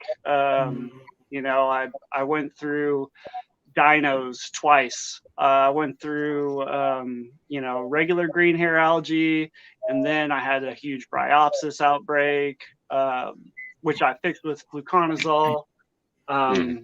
Had a few fish deaths. I had an ick outbreak to where I had to go fallow for about 60 days. I had a wrasse that was in my biocube, and it wasn't getting along with any of the jerks in there, and so I had to put it in this tank real quick because I didn't have my quarantine tank set up and you know, right for a fish. So I put it in there, and then like, you know, this everybody, you know, came out with ick, and I lost, you know, a couple fish, which was really hard. But you know, it's kind of the price you pay for not quarantining. Like, you know, you're always rolling the dice. So I've kind of come up with a good quarantine system, and now I'm even quarantining my inverts too. Just in case any it comes in on the shell or anything like that.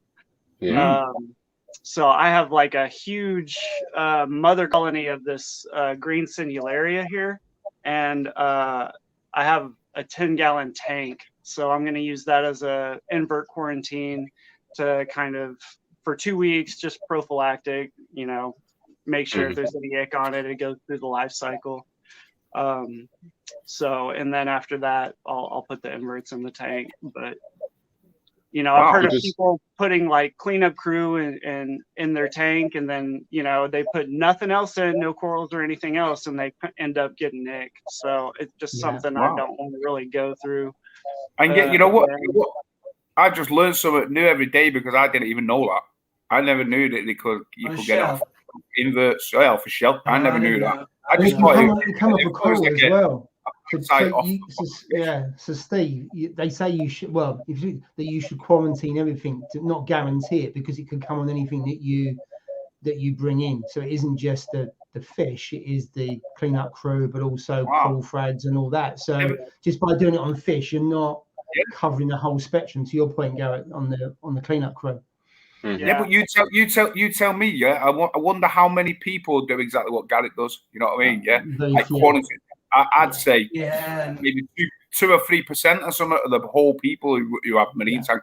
Because I didn't even know that. So I've just always got mine, drip acclimate them slowly, and then threw them in the tank, and then just left it at that. That's because, but I think that's what the majority of people do.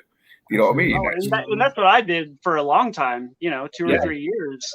But you know, there's always that little chance of it coming in. And now that I know that there's that chance, you know, I want to get a coral quarantine set up too, to where I can, you know, put the corals in with like a similar light that I have in my systems, and kind of, you know, watch them and see if there's any pests or anything like that.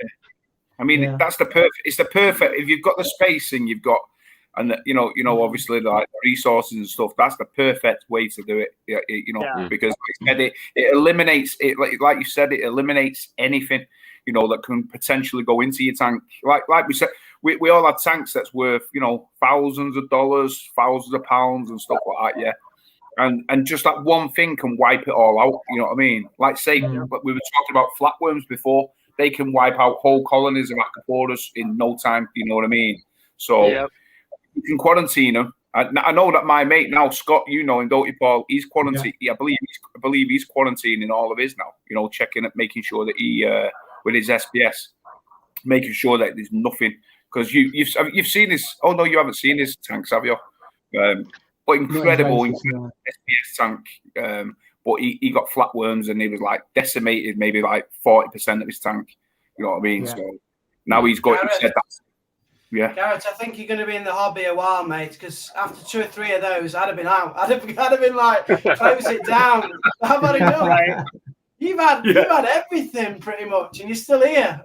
So the only thing that I haven't really dealt with is flatworms, and I kind of attribute that to my 6 line because most of the things that go into my 6 systems, they go into my BioCube first, and I got a 6 line in there, and that usually it's been taking a great care of any sort of pests that I might have, besides some of the other ones like vermitid snails.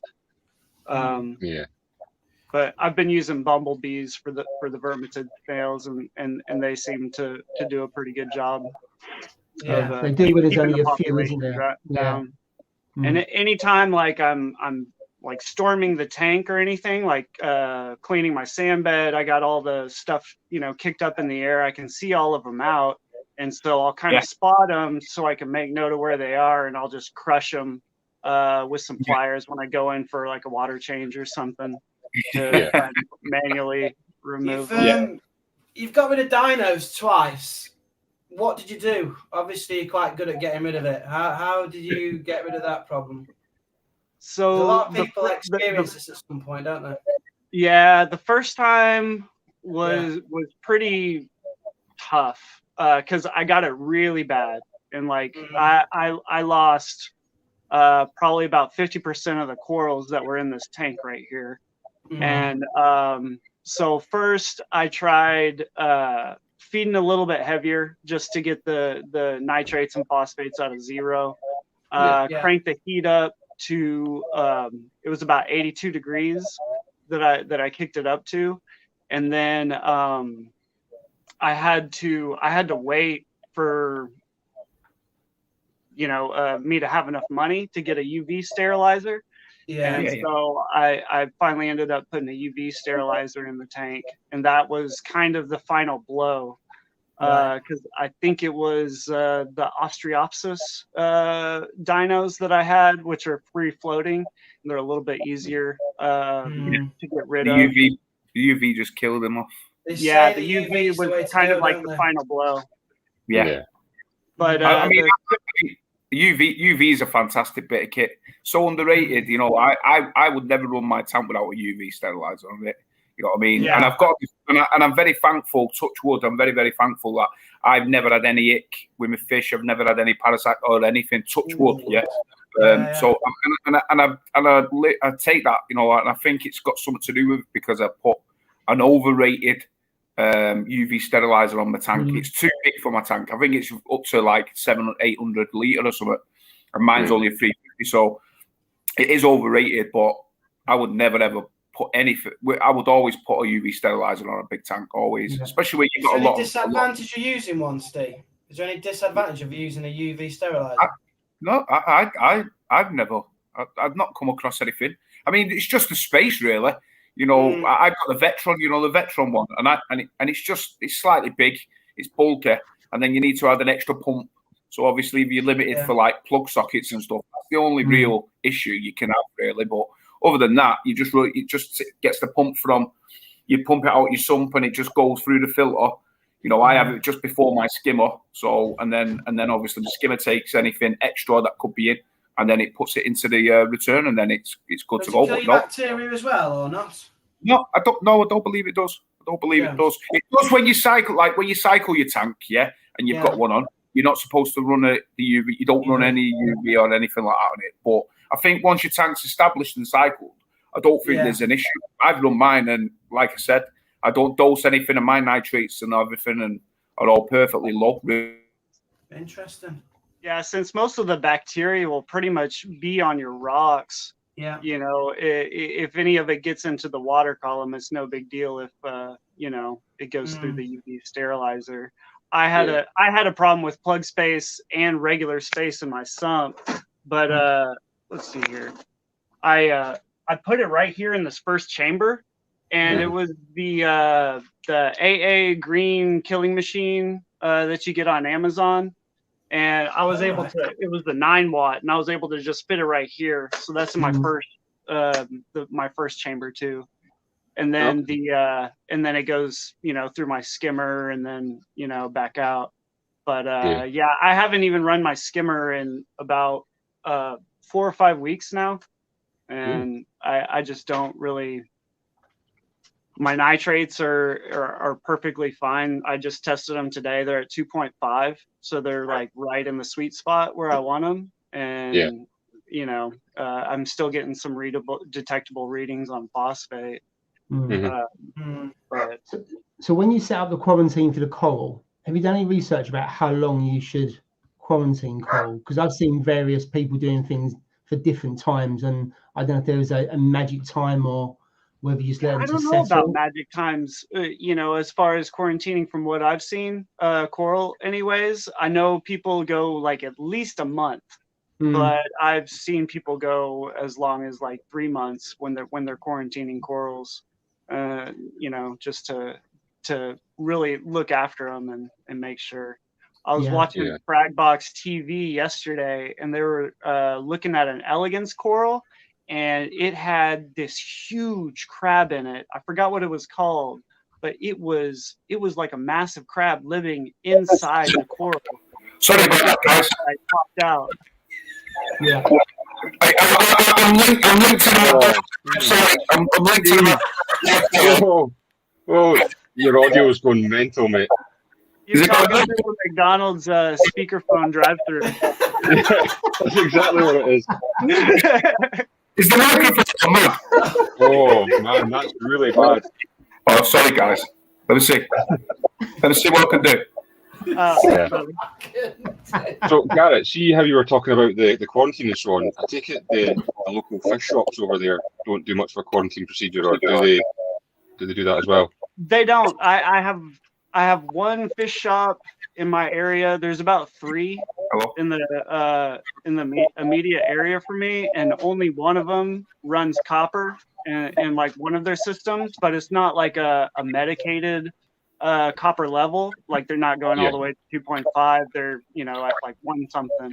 But you know, when I am quarantining fish, I just do a 2-week observation period, and then if I do see anything on them at all, then I'll treat with copper. I have a pygmy angelfish in here, and he was in my macroalgae tank for a little bit, and he came out with like an ick or a velvet, and I had to medicate him and put him 2 weeks through copper. But I use copper power, and then one of my 2 Hannah checkers is the copper checker, just because every other copper checker is just crap, so I don't use it. But after I got him through about 3 weeks of the medication, I was pretty confident about you know, quarantining other fish and making sure they're healthy before I put them into my system. Yeah, you definitely had your fair share of issues, that's for sure. Yeah. What's hot in America at the moment then, in terms of fishing corals, and how much you paying for stuff? We getting ripped off here. It kind of depends on the coral. You know, the U.S. just goes through so many phases. I mean, like obviously, like torch corals are super hot right now.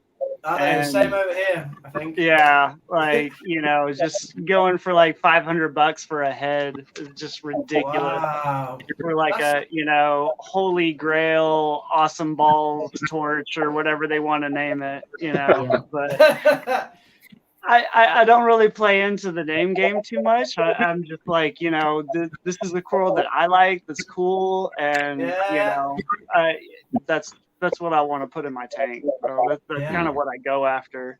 For this tank right here, I haven't spent more than like 40 US for any of the corals. So good. yeah, but I don't like. I don't. Have you got gorgonians at the... They look like it, but they're Kenya trees. They're Sinularia. Oh, Kenya trees. Yeah. Yeah. Here, let's see if I can. Cool as well. Yeah.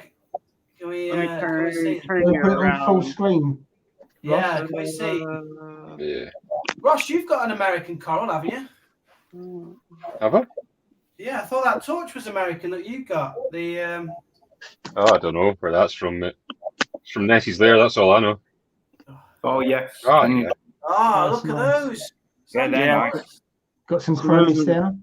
Those are the big Sinularias right there. That's a Capnella soft coral, and then there's Fiji leather back there, and then this right here is a chain reaction coral. That's what I bought it as. I don't know exactly what it's called, like the scientific name, but it's kind of cool because if you just give it a little poke, all the polyps just retract. Oh yeah. Wow. And then they'll pop up pretty quick too. Wow, yeah. But you can kind of Never see seen one like that before. Yeah, it was kind of like a crazy oddball coral, and I saw it in a live sale, so I was like, man, I gotta have that. But your reef yeah, I got looks some. so natural. It looks like, you know, it just looks like an authentic reef, doesn't it? The corals that you get. And a bit different as well, Jay, because most of the ones we see are torches, LPS, but there's a nice range there, isn't there? Some really lovely softies there. It's very natural looking. Love that rock. Thank you. Yeah, I really like the Stax rock. It's super cool. Yeah, I really like that rock. Yeah, they do look great. It's kind of like a side down shot. It's clean sand as well. You got lovely sand. Yeah. Yeah, I cleaned the sand bed yesterday, but there you go. so that's why. He knew he was coming on here. So you called the Algae Warrior. Is that because you've got no algae at all? Oh no, I have some. I just know how to battle it. Like I have some bubble algae all over here, but you know, to be honest, it's kind of going away. I can't see any algae at all. So you know, I had a huge bryopsis outbreak, and the fluconazole just kind of knocked it right out. I hate to be better of bad news, lads, but that's the 20 minutes up. Oh, Ross. Oh no! I know. It goes so fast. Real quick, here's my other tank. Got some more here, look. Oh, more. This is my BioCube. Oh yeah. Wow, that's cool. Some nice. So is that 10 litres? What, 10 gallon? How big is that? This one's 32 gallons. So like 117 liters or something like that. Oh, it is quite deep actually, isn't it? Yeah. Wow, that's great. Nice. That's brilliant. Yeah, that's nice. And then this is my 50 gallon that I'm working on right now, setting up. Wow. And then oh my god. Is this your garage? It looks like this is my basement. Yeah, it's my basement. Yeah, so I'm pretty lucky that I have all this room to keep all so these much tanks. room to do whatever you want, haven't you? Yeah. So this is going to be the invert tank, and then I cut up all this Sinularia and kind of have them heal here, and then once they're all set, I put them over into my macroalgae tank to have them grow out with a little bit more flow. Wow, that's crazy. That's insane. And Ross, you're going to cut him off before we saw all this. Look at this. I know. It was. It's a complete fish room. It is. More like I think we need to revisit this experimental again at another time, and we'll do a full fish room This is tour. I think. reefing heaven down Yeah, here. yeah, we'll have to have a full basement tour or something. Yeah, Yeah. we'll definitely do that. There's just a lot to go over, and I can't get to it all in like 20 minutes. Yeah, But exactly. No, we will definitely revisit this, mate. yeah, this is the other side. That's brilliant. This is another one I really like. It's a Bernard Pora. It's they call him like a microgoni as well. But, Wow. Oh yeah. yeah. That's a lovely tank. Very different. Brilliant. Brilliant. Right, I'm going to be strict now, and we'll go cut you off, mate, and we'll go to the next one. But thank you very much for joining us, Garrett. Thanks, All right, yeah, thanks for having me. We'll definitely get another tour of your basement at some point, mate. All right, sounds good. Anytime. Thank you very much, Garrett. Cheers, my friend. Cheers. All right, Thanks. have a good Take one. care.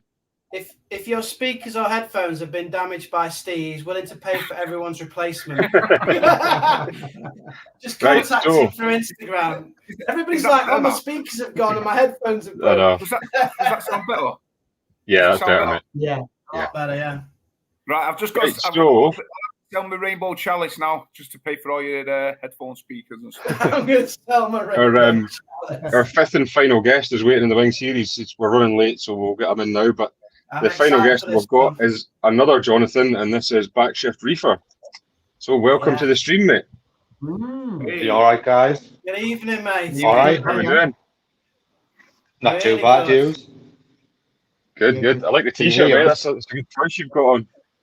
Oh my, we're in a minority as well here again. Check out my polyp. I'm not going to lie to you. Check out my what? Polyp extension. My polyps, isn't it? Check out my polyps. My polyps or something. Yeah, polyp. It's a bearded reef. It's one of yours, isn't it, Ross? Yeah, it's one of mine. Yeah. Nice. Yeah, it's definitely one of inappropriate reefs. I'm not going to lie. It's almost like looking in a mirror here when I'm looking at the screen. Oh, I know. Brother. Bearded brother. Nice, mate. I like it. Definitely. How's it going anyway? How's things? It's not too bad. Good. So, for people who don't know, I'm assuming everybody will know who you are, but people who don't know, do you want to give a little run through of your tank and what you've got in there, mate? Yeah, so I'm Jonathan, Backshift Reefer on Instagram. I've got an Aquarium for Life tank, 420 litre, including the sun. Obviously, you've seen it on Instagram. It's a bit of a mixed reef. I started off mainly just all Zoas and that, but it's branching in SPS and stuff now. So hopefully not brilliant. Pikachu's. Hopefully not Pikachu's. No Pikachu's, no. not quite. The Zoas are fantastic in your tank, though, mate. I know Jay's been envious of your Zoas for a long time, haven't you, Jay? Oh, I'm always envious. He's got a brilliant Zoa garden, an awesome collection of Zoas. 3 frag racks full of Zoas at the minute. Wow. Yeah, you've got an awesome collection, mate. I've been envious. You always kept telling me to get some more, so I finally bit the bullet now. But under your peer pressure, I've got a few more now. We've got a few requests to go full screen so people can see the tank better, mate. So I was going to put you full screen there. There we go. The lights are going off, so you might not be able to see much. But have you got more stickers than corals, or corals and stickers? Because there's a lot of stickers. You've got a lot of stickers there, that's for sure. Look at all that. Wow. You do have the best, one of the best stickers on Instagram. I've always said that. Yeah. You can't really see much at the minute as the lights are going. How long's the tank been set up? It's a year this month. Oh, okay. Well, so not that long. See the sun, but not the tank. Oh, yeah. So is that the standard sump that comes with that tank then, is it? Yeah, it is, yeah. So it's like pretty much the full length of the tank. Yeah. Is there an ATO built in that as well? Yeah, it's got the chamber on the very end. Oh, yeah. For 17 litre chamber. But it's a shame the lights are going off, so you can't really see anything. Yeah, we can definitely recommend going on Instagram. Is that a recorder in the middle there? Something really super bright still. Yeah.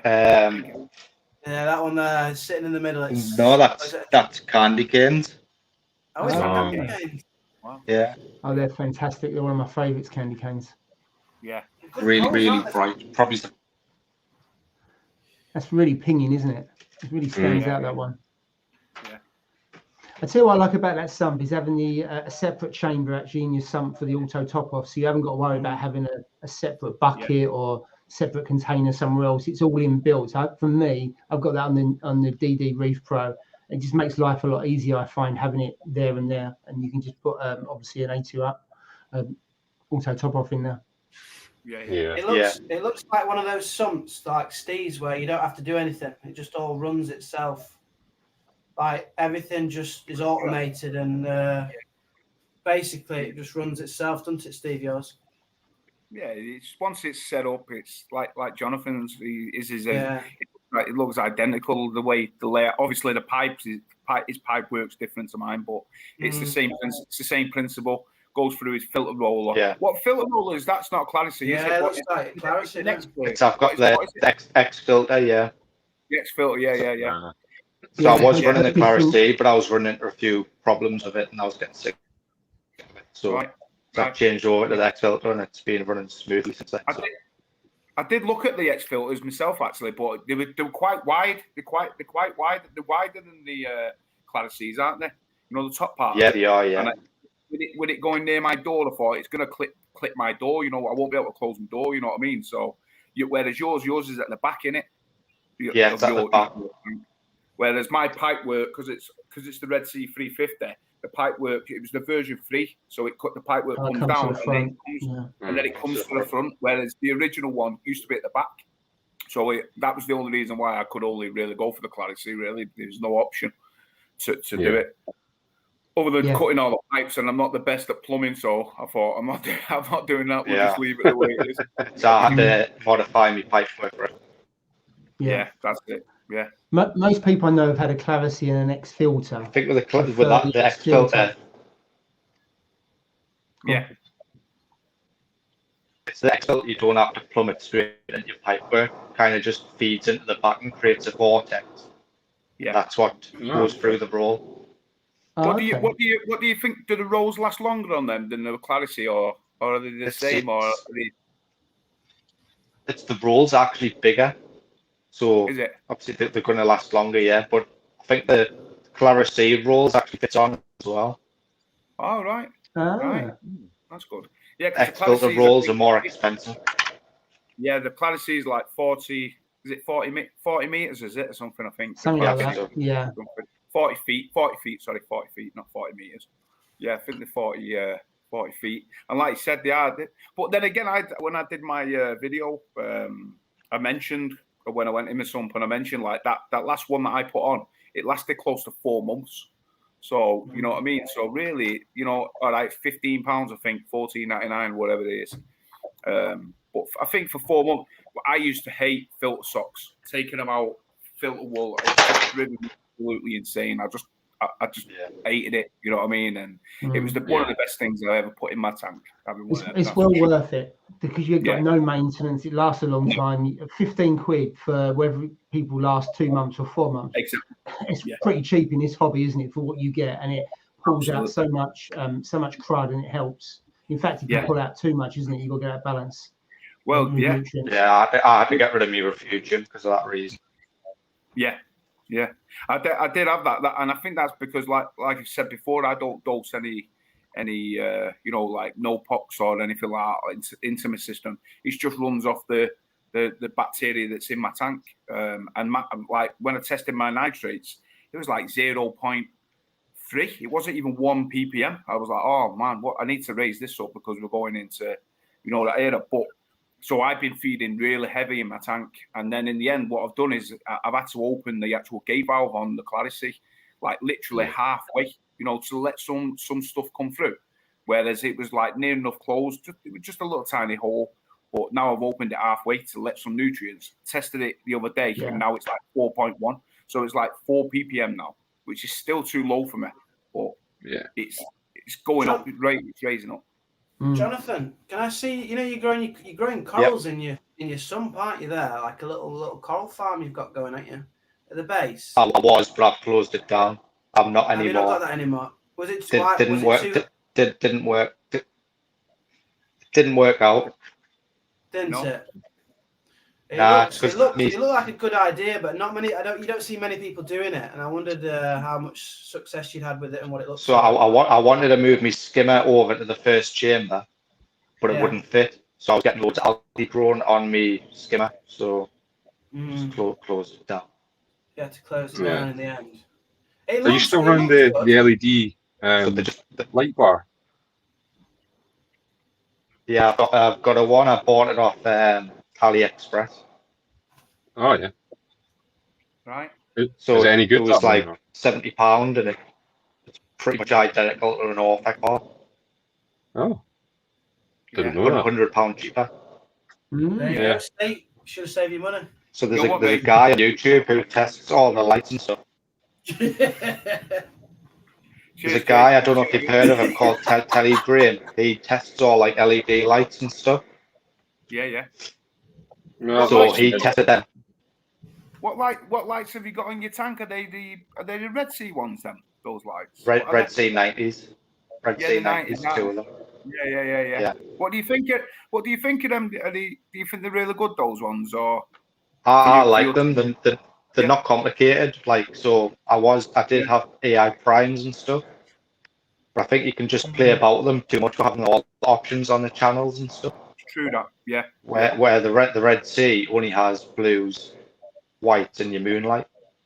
Right, yeah, I see, yeah. I have the AI. I've still got the 26 HDs on mine. You know, the AIs, and you are right in what you say. You know, like there is a lot of things, but I've always stuck with the lighting schedule that I've had on my tank now is like literally I've had it over a year and a bit, and I've not changed it. So it's stuck. The only thing I've done is increase it by putting the Orphic bar on, you know, on the front. Yeah. Now I only run that 3 days a week. Yeah, and I only run it from 9 till 12 because it was producing. Obviously, it's a lot of par, you know, for my tank, and some of the corals wasn't liking it, but I needed that light at the front, and it's definitely increased, you know, the growth of certain corals and stuff.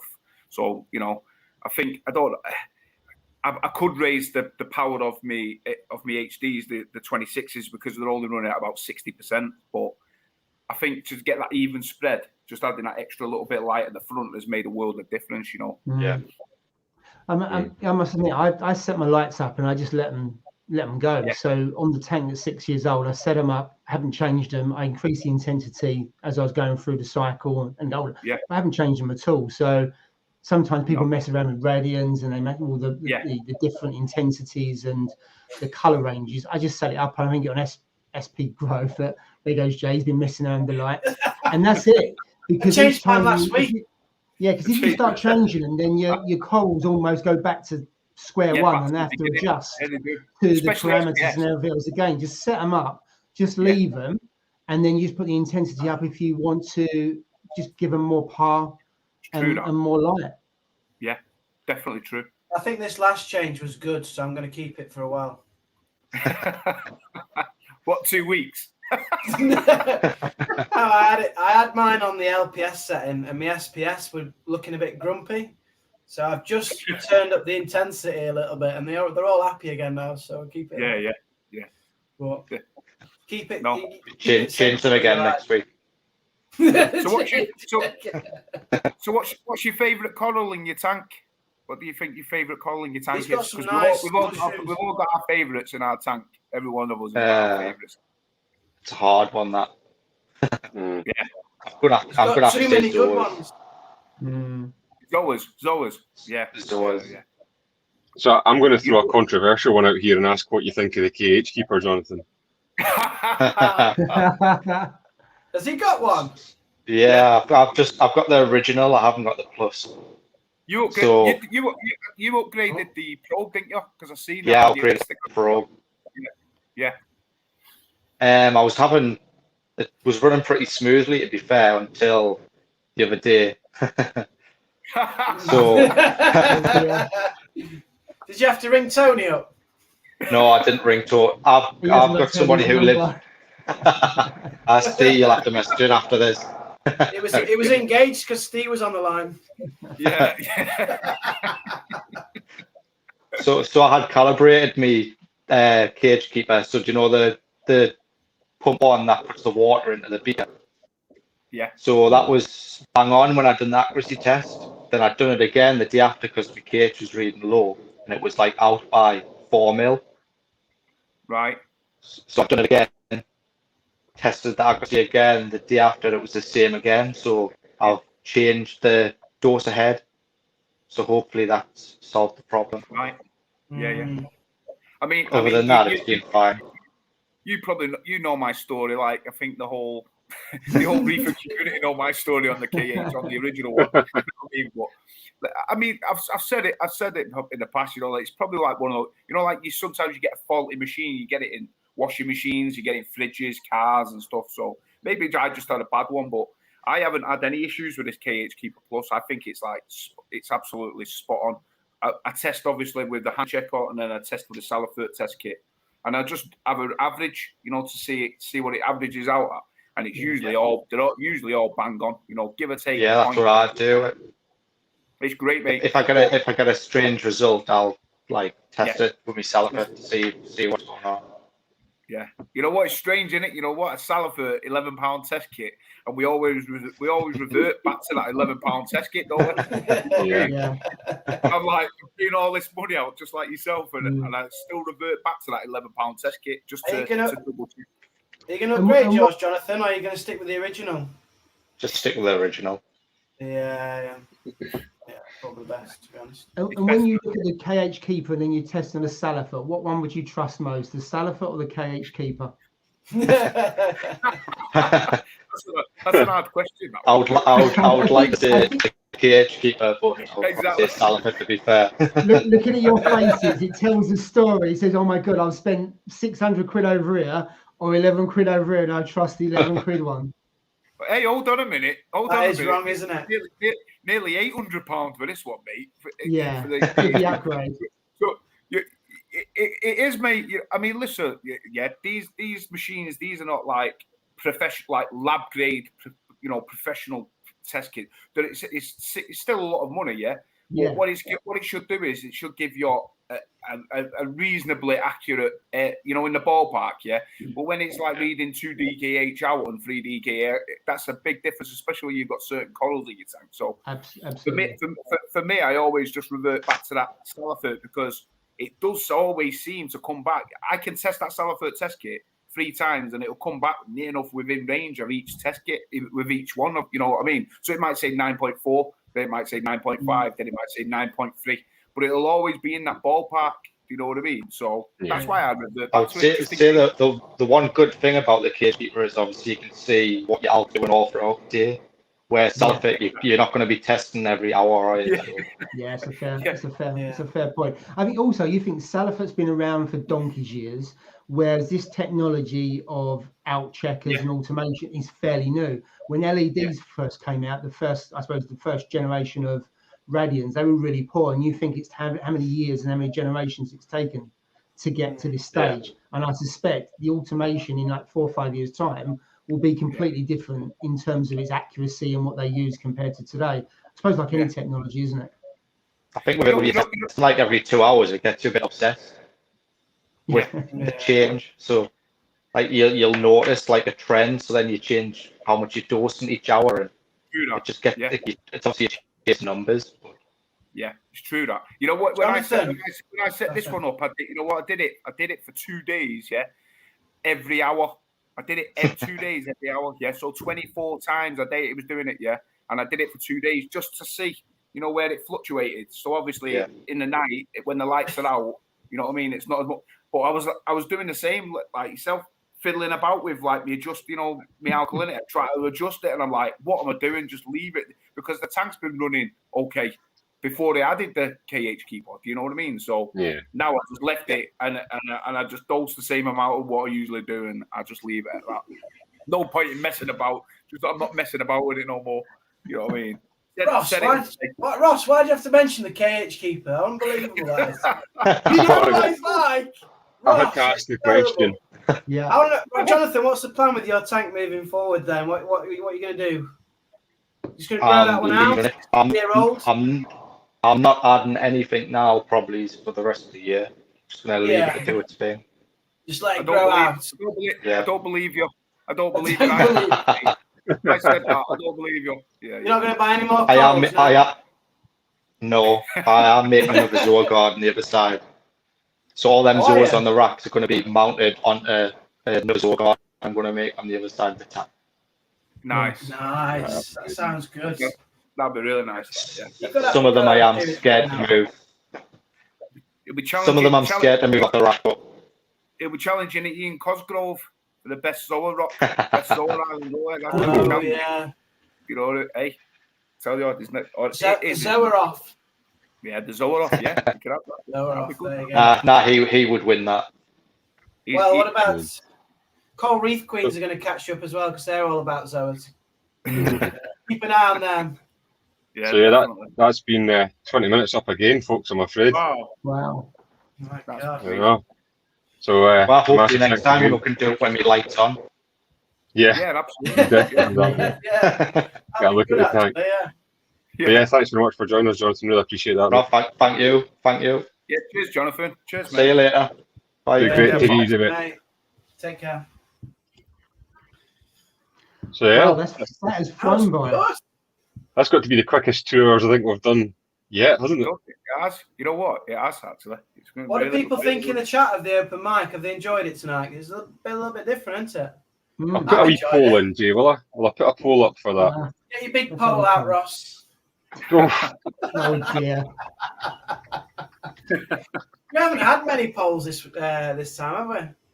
No, I actually didn't even put many comments up because we were too kind of engrossed in speaking to people, I think. Yeah. Did you? I enjoyed it. Yeah, it was good. That was. It was good. It's actually good just to have different people in the chat as well. Yeah, if we do some more, I'll get some more people on. It's good, isn't it?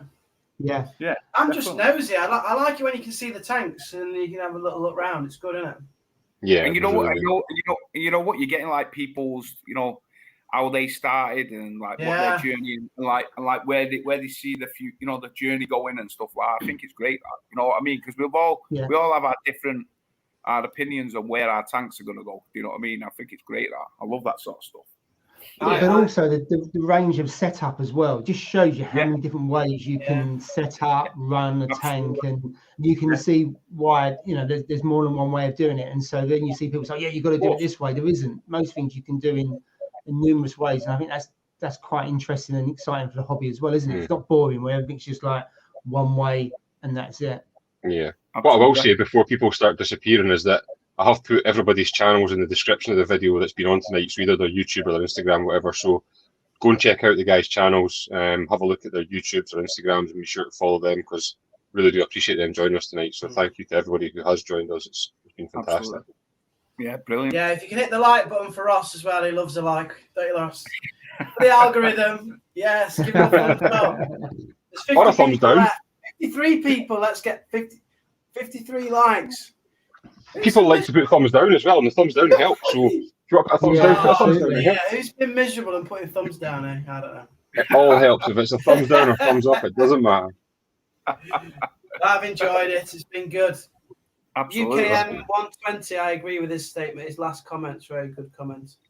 Which one? Thanks to everybody who's contributed. That's 7 or 8 up. Yeah. It's the people that come on and it's the chat that make it. And sorry to the 300 messages that haven't been on the screen tonight because we've missed a lot of people's personal messages tonight. Yeah.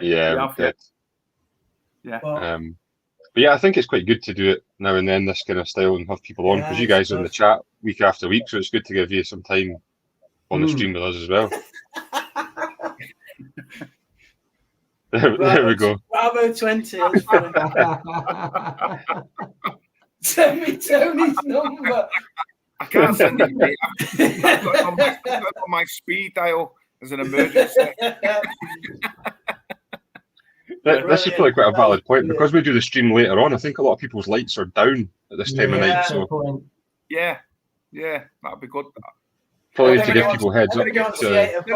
Then again, I think there's only Ross that has his lights on at like 10 o'clock at night. You know what I mean? Like mine have gone off at like 8 o'clock. Mine are off at 8 o'clock.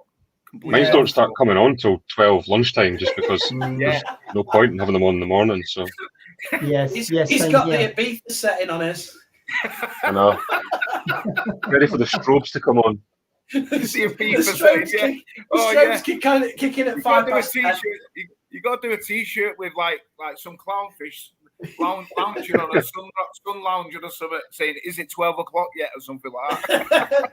Cafe Rambo setting his on. Well, the only people that benefits is the Americans, like Algae Warrior. Garrett there said mine were just coming on, so it was perfect. Of course, yeah. Very Oh true. yeah. Oh no, it's great. It's brilliant. Yeah, apologies to people having to kick them off after 20 minutes. It wasn't what was the great. results of the massive poll, Ross? My massive poll was 32 votes, and it was 100% for yes. They enjoyed it. Oh, brilliant. Excellent. Yeah, we'll have to do it again. Yeah, cool. So that's a, Yeah. I think that's a so resounding success then. Yeah, absolutely. And where are we next week? Are we on Next you, week, Steve, aren't we? My channel, mate. Yeah, Cool. definitely my channel this week. Next week, yeah. See you next week. So yeah, that's us for tonight, guys. So thank you very much to everybody in the chat. Again, apologies if I've missed your comments. We're kind of distracted tonight, but we'll get back to normal service next week, I think, Steve, and we'll get all the comments up on the screen. Yeah, I'll do my best, and hopefully I won't blow your eardrums off with my microphone. That was fantastic. Funny, though. That was funny. You know what? I don't know what it was. My internet went off. I'm on that Virgin, and I went off. I'm on that Virgin. I'm like, what the hell? You're still talking about the internet there, Steve. Something else. That's 9 o'clock now, isn't it? That's the watershed. I'm on that Virgin, and I came back on. Hey, we'll leave that for the chat for next week. Go on now, guys. Yeah. So on that bombshell, we'll call it a night. So thank you very much again to everybody in the chat. Thank you to all the guests that joined us, and thanks to you guys for hosting it as well. So appreciate that. Cheers, all. Have a good one. Cheers, guys. Thanks very much, Have a good weekend. Bye bye. Take it easy.